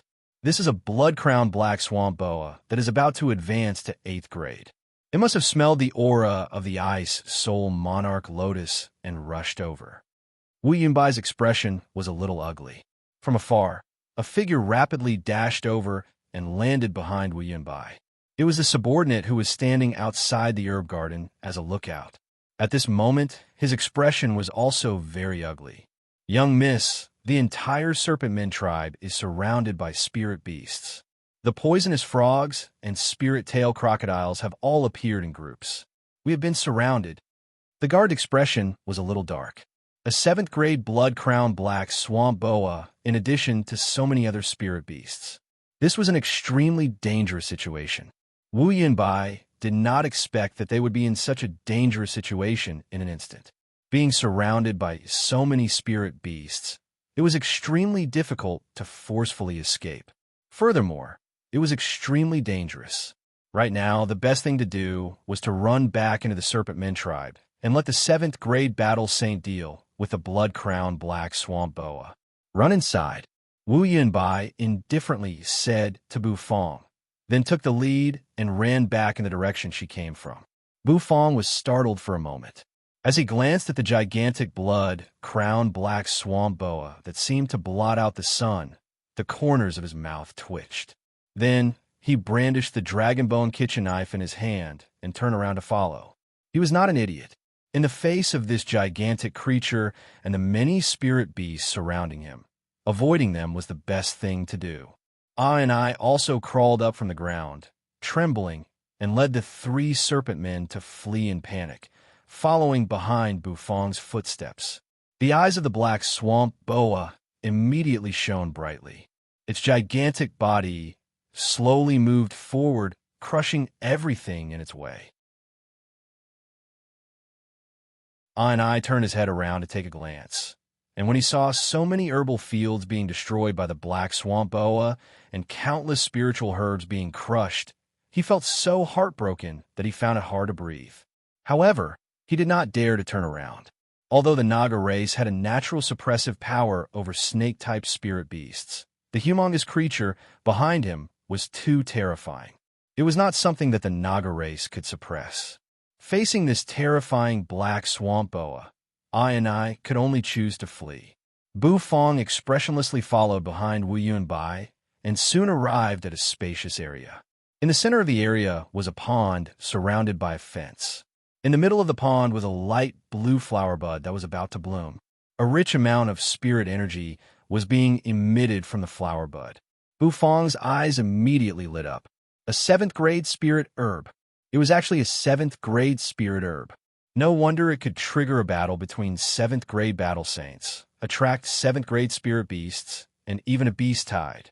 Not all 7th-grade spirit herbs would attract 7th-grade spirit beasts, but special 7th-grade spirit herbs would definitely attract 7th-grade spirit beasts. That was because these special spirit herbs had the ability to help spirit beasts break through the shackles of their cultivation level. It was normal for this kind of spirit herb to trigger a battle between 7th-grade spirit beasts. Back in the Valley of the Fallen Phoenix, there was a scene where 2 7th-grade spirit beasts fought over the Phoenix Blood Herb. That was because the Phoenix Blood Herb could aid in a breakthrough, and this unbloomed spirit herb before him probably had the same effect. This was a spirit herb that was not inferior to the Phoenix Blood Herb, Bufang's heart palpitated. This was like a glimmer of hope at the darkest hour. After searching for so long, he finally found the ideal spirit herb. Ice Soul Monarch Lotus. Ice attribute? The Phoenix Blood herb is of the fire attribute. If the two were used to brew spirit wine, it would be a perfect combination of ice and fire. With the help of the 3 stripes path understanding fruit, it's perfect. Bufang's eyes completely lit up. Boom boom. The 2 battle saints in the sky also stopped their battle and descended to the ground. They solemnly looked into the distance. The appearance of a 7th grade spirit beast was enough to attract their attention. Could it be that the 7th grade blood-crowned black swamp boa was attracted by the aura of the Ice Soul Monarch Lotus? Damn it! The serpent man elder furrowed his brows and inwardly snorted as his long and narrow serpent tail continuously twirled. In the distance, a large group of serpent men slowly approached, clustered around an elderly serpent man. Head Elder. The serpent man elder respectfully greeted when he saw the newcomers. The head elder waved his hand and gravely gazed at the gigantic creature, the black swamp boa, with his murky eyes. Third elder, can you hold off this black swamp boa? The head elder solemnly asked. The third elder of the serpent men glanced at the black swamp boa and sighed. This won't do. This beast has already gone through 3 molts, and it is about to go through its 4th molt soon. Its combat strength is extremely terrifying, and I am no match for it. Even the third elder was no match for it. Could it be that the Ice Soul Monarch Lotus that their serpent men tribe had painstakingly cultivated for so long was going to be snatched away by this beast? It was truly unacceptable. The head elder sighed and shook his head. Their tribe was still too weak. If this was the imperial city of the serpent men tribe, this beast would not dare to come out and cause trouble. The serpent men emperor only needed to casually point a finger to obliterate this beast. Unfortunately, this was not the imperial city, and the serpent men emperor was not here. Head elder, why don't we cooperate? Just as the head elder was having a headache, Wu Yunbai suddenly stepped forward and suggested. The head elder of the serpent men tribe frowned, and his gaze fell on Wu Yunbai. A powerful pressure suddenly came crashing down on her. Even though the cultivation level of the head elder was not high, the pressure he exerted was so powerful that an average person would not be able to withstand it. However, Wu Yunbai was the young master of the White Cloud Villa after all. She had a strong mental fortitude, and the corners of her mouth curled into a smile as she indifferently looked at the head elder. The Serpent Men tribe only has 1 7th grade battle saint, and I also have a 7th grade battle saint here. If the 2 of us join forces, we should be able to handle this 7th grade black swamp boa, right? What Wu Yunbai said made a lot of sense. This was also the best solution at the moment. The head elder pondered for a long time, but could not think of a better solution. He could only nod and say, I agree. However, we will not hand over the Ice Soul Monarch Lotus to you. However, after we hold off the black swamp boa, we will give you a few 6th grade elixirs to thank you. Wu Yunbai raised her eyebrows and smiled without saying a word. She only nodded her head in agreement. Immediately, the 2 battle saints looked at each other awkwardly. Just a moment ago, they were still in a heated battle. Now, they had suddenly become partners. It was a little comical. With a loud rumble, the blood-crowned black swamp boa's gigantic body continuously twisted and finally coiled together. Its gigantic head hung in the air as it spat out its forked tongue. It actually stopped moving forward. This beast has already gained sentience. It is waiting for the Ice Soul Monarch Lotus to ripen. Only then will it make its move. The head elder's expression suddenly turned a little ugly as he looked at the blood-crowned black swamp boa that had stopped moving forward. There's no need to rush.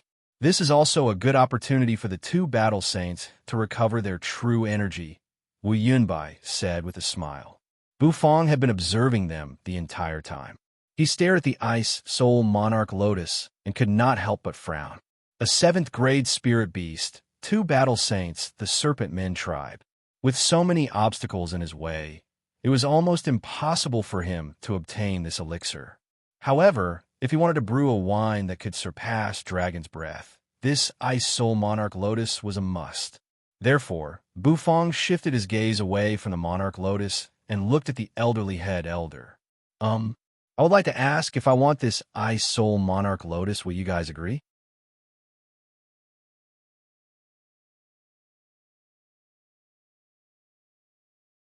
Chapter 170. Bufong's voice was not loud. His words were drowned out by the roars of the beasts outside the tribe. The head elder did not pay much attention to Bufong, or rather, he did not take Bufong seriously at all. A mere fifth-grade battle king could not pique his interest at all. In his opinion, this Bufong might be Wu Yunbai's servant. However, when Bufong uttered those words, the great elder's gaze suddenly froze. Wu Yunbai's expression also stiffened. They both turned to look at Bufong, and when they saw the seriousness on his face, they suddenly felt a little confused. Are you sure you're not here to joke around? A mere fifth-grade battle king wants to obtain the Ice Soul Monarch Lotus? Why don't you just say you want to ascend to the heavens? Wu Yunbai's expression became extremely odd. She did not expect this young man to utter such brainless words. Does he not know that there are two seventh-grade battle saints guarding the Ice Soul Monarch Lotus and a blood-crowned black swamp boa eyeing them covetously outside? Where on earth did he get the courage to utter such words? Your servant really likes to joke around. I have already said that this Ice Soul Monarch Lotus is extremely important to the tribe. I will not let you have it. If you want some sixth-grade spirit herbs, I will definitely not hold anything back. However, if you want the Ice Soul Monarch Lotus, then forget about it, the head elder said as his serpent tail swayed slightly. Servant? Wu Yunbai blinked her eyes. It seemed that this kid's identity had been misunderstood. Bufong frowned. From the head elder's words, it seemed that he did not intend to let the Ice Soul Monarch Lotus fall into the hands of others. If that was the case, it would be a little difficult. The Ice Soul Monarch Lotus was the best wine brewing ingredient that Bufong had ever encountered. It was a spirit herb that complemented the Phoenix Blood Herb and the Three Stripes Path Understanding fruit. If he were to give it up just like that, Bufong would be very unwilling. However, Bufong also knew that the Ice Soul Monarch Lotus was a seventh-grade spirit herb after all. The Serpent Men elders would not easily hand it over to him. Therefore, he was still thinking of ways to obtain the Ice Soul Monarch Lotus. The Serpent Men tribe's demand for the Ice Soul Monarch Lotus was a little too aggressive. Could it be that there was some unknown secret? Bufong narrowed his eyes and thought for a while, but he still couldn't figure out what the unknown secret was. The blood-crowned black swamp boa coiled up its huge body and lay down not far away. It looked down at the herb garden from above, silently waiting for the seventh-grade Ice Soul Monarch Lotus to bloom and ripen. The blood-crowned black swamp boa would make its move once the spirit herb matured. Surrounding the black swamp boa were a large number of spirit beasts. These spirit beasts all had different appearances. Some were extremely ugly, while others were pleasing to the eye. All of them were quietly prostrating under the black swamp boa's aura. Once the black swamp boa made a move, they would immediately follow suit. After waiting for a long time, two crescent moons quietly appeared in the sky, emitting a cold radiance. The radiance illuminated the cold and desolate scales of the black swamp boa, giving it an eerie feeling. There's still a few more hours before the Ice Soul Monarch Lotus ripens. Everyone, please enter our Serpent Men tribe for a meal. Those who come are our guests, the Serpent Men tribe's head elder said, while trembling. Wu Yunbai raised her eyebrows and nodded.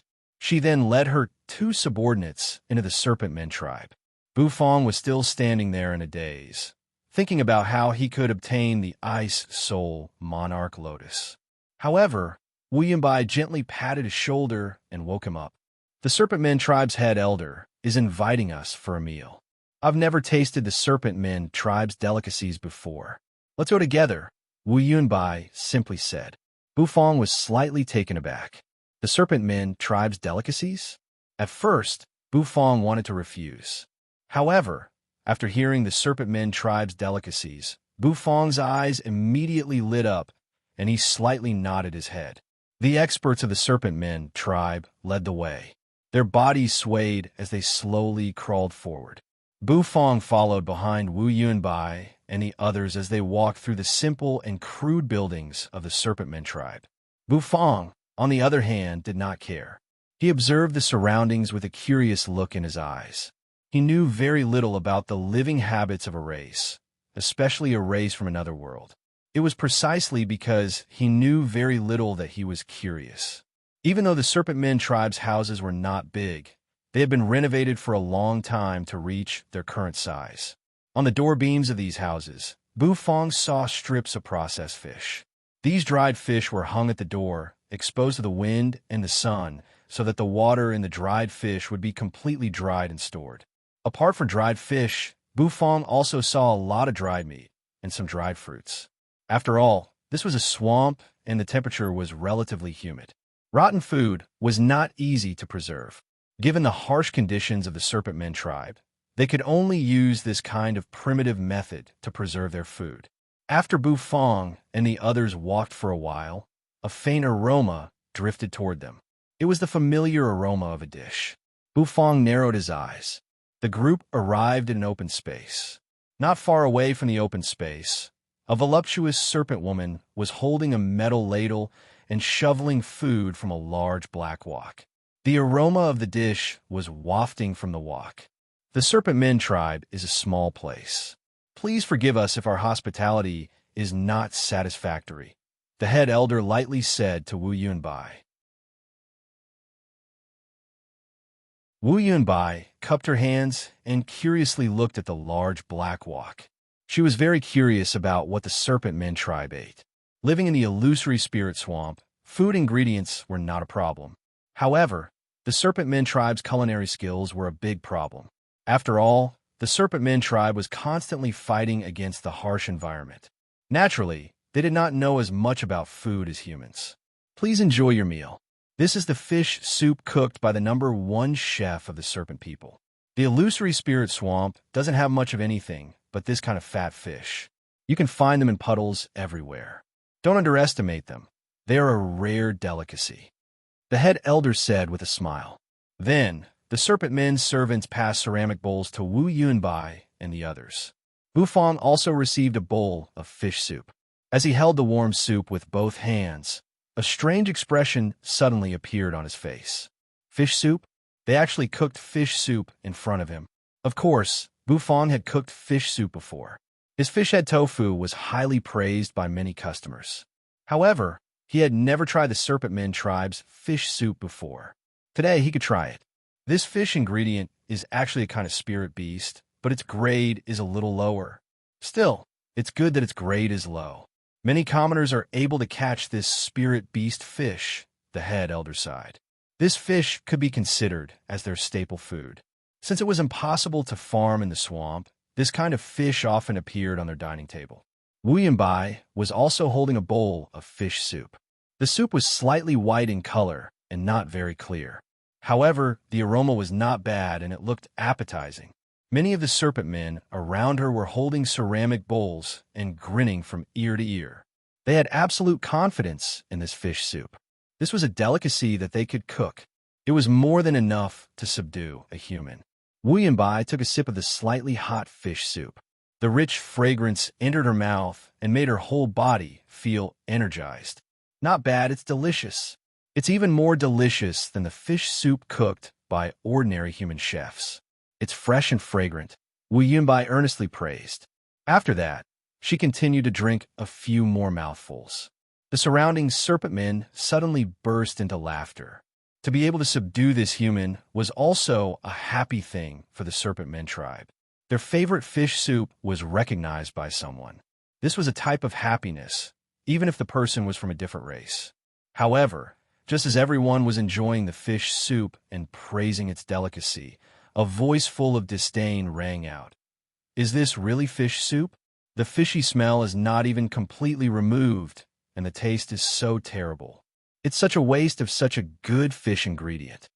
As these words rang out, everyone was slightly stunned.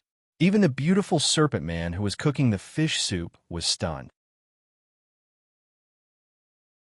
Everyone looked over and saw the scene of Bufong spitting out the fish soup in his mouth with a face full of disdain.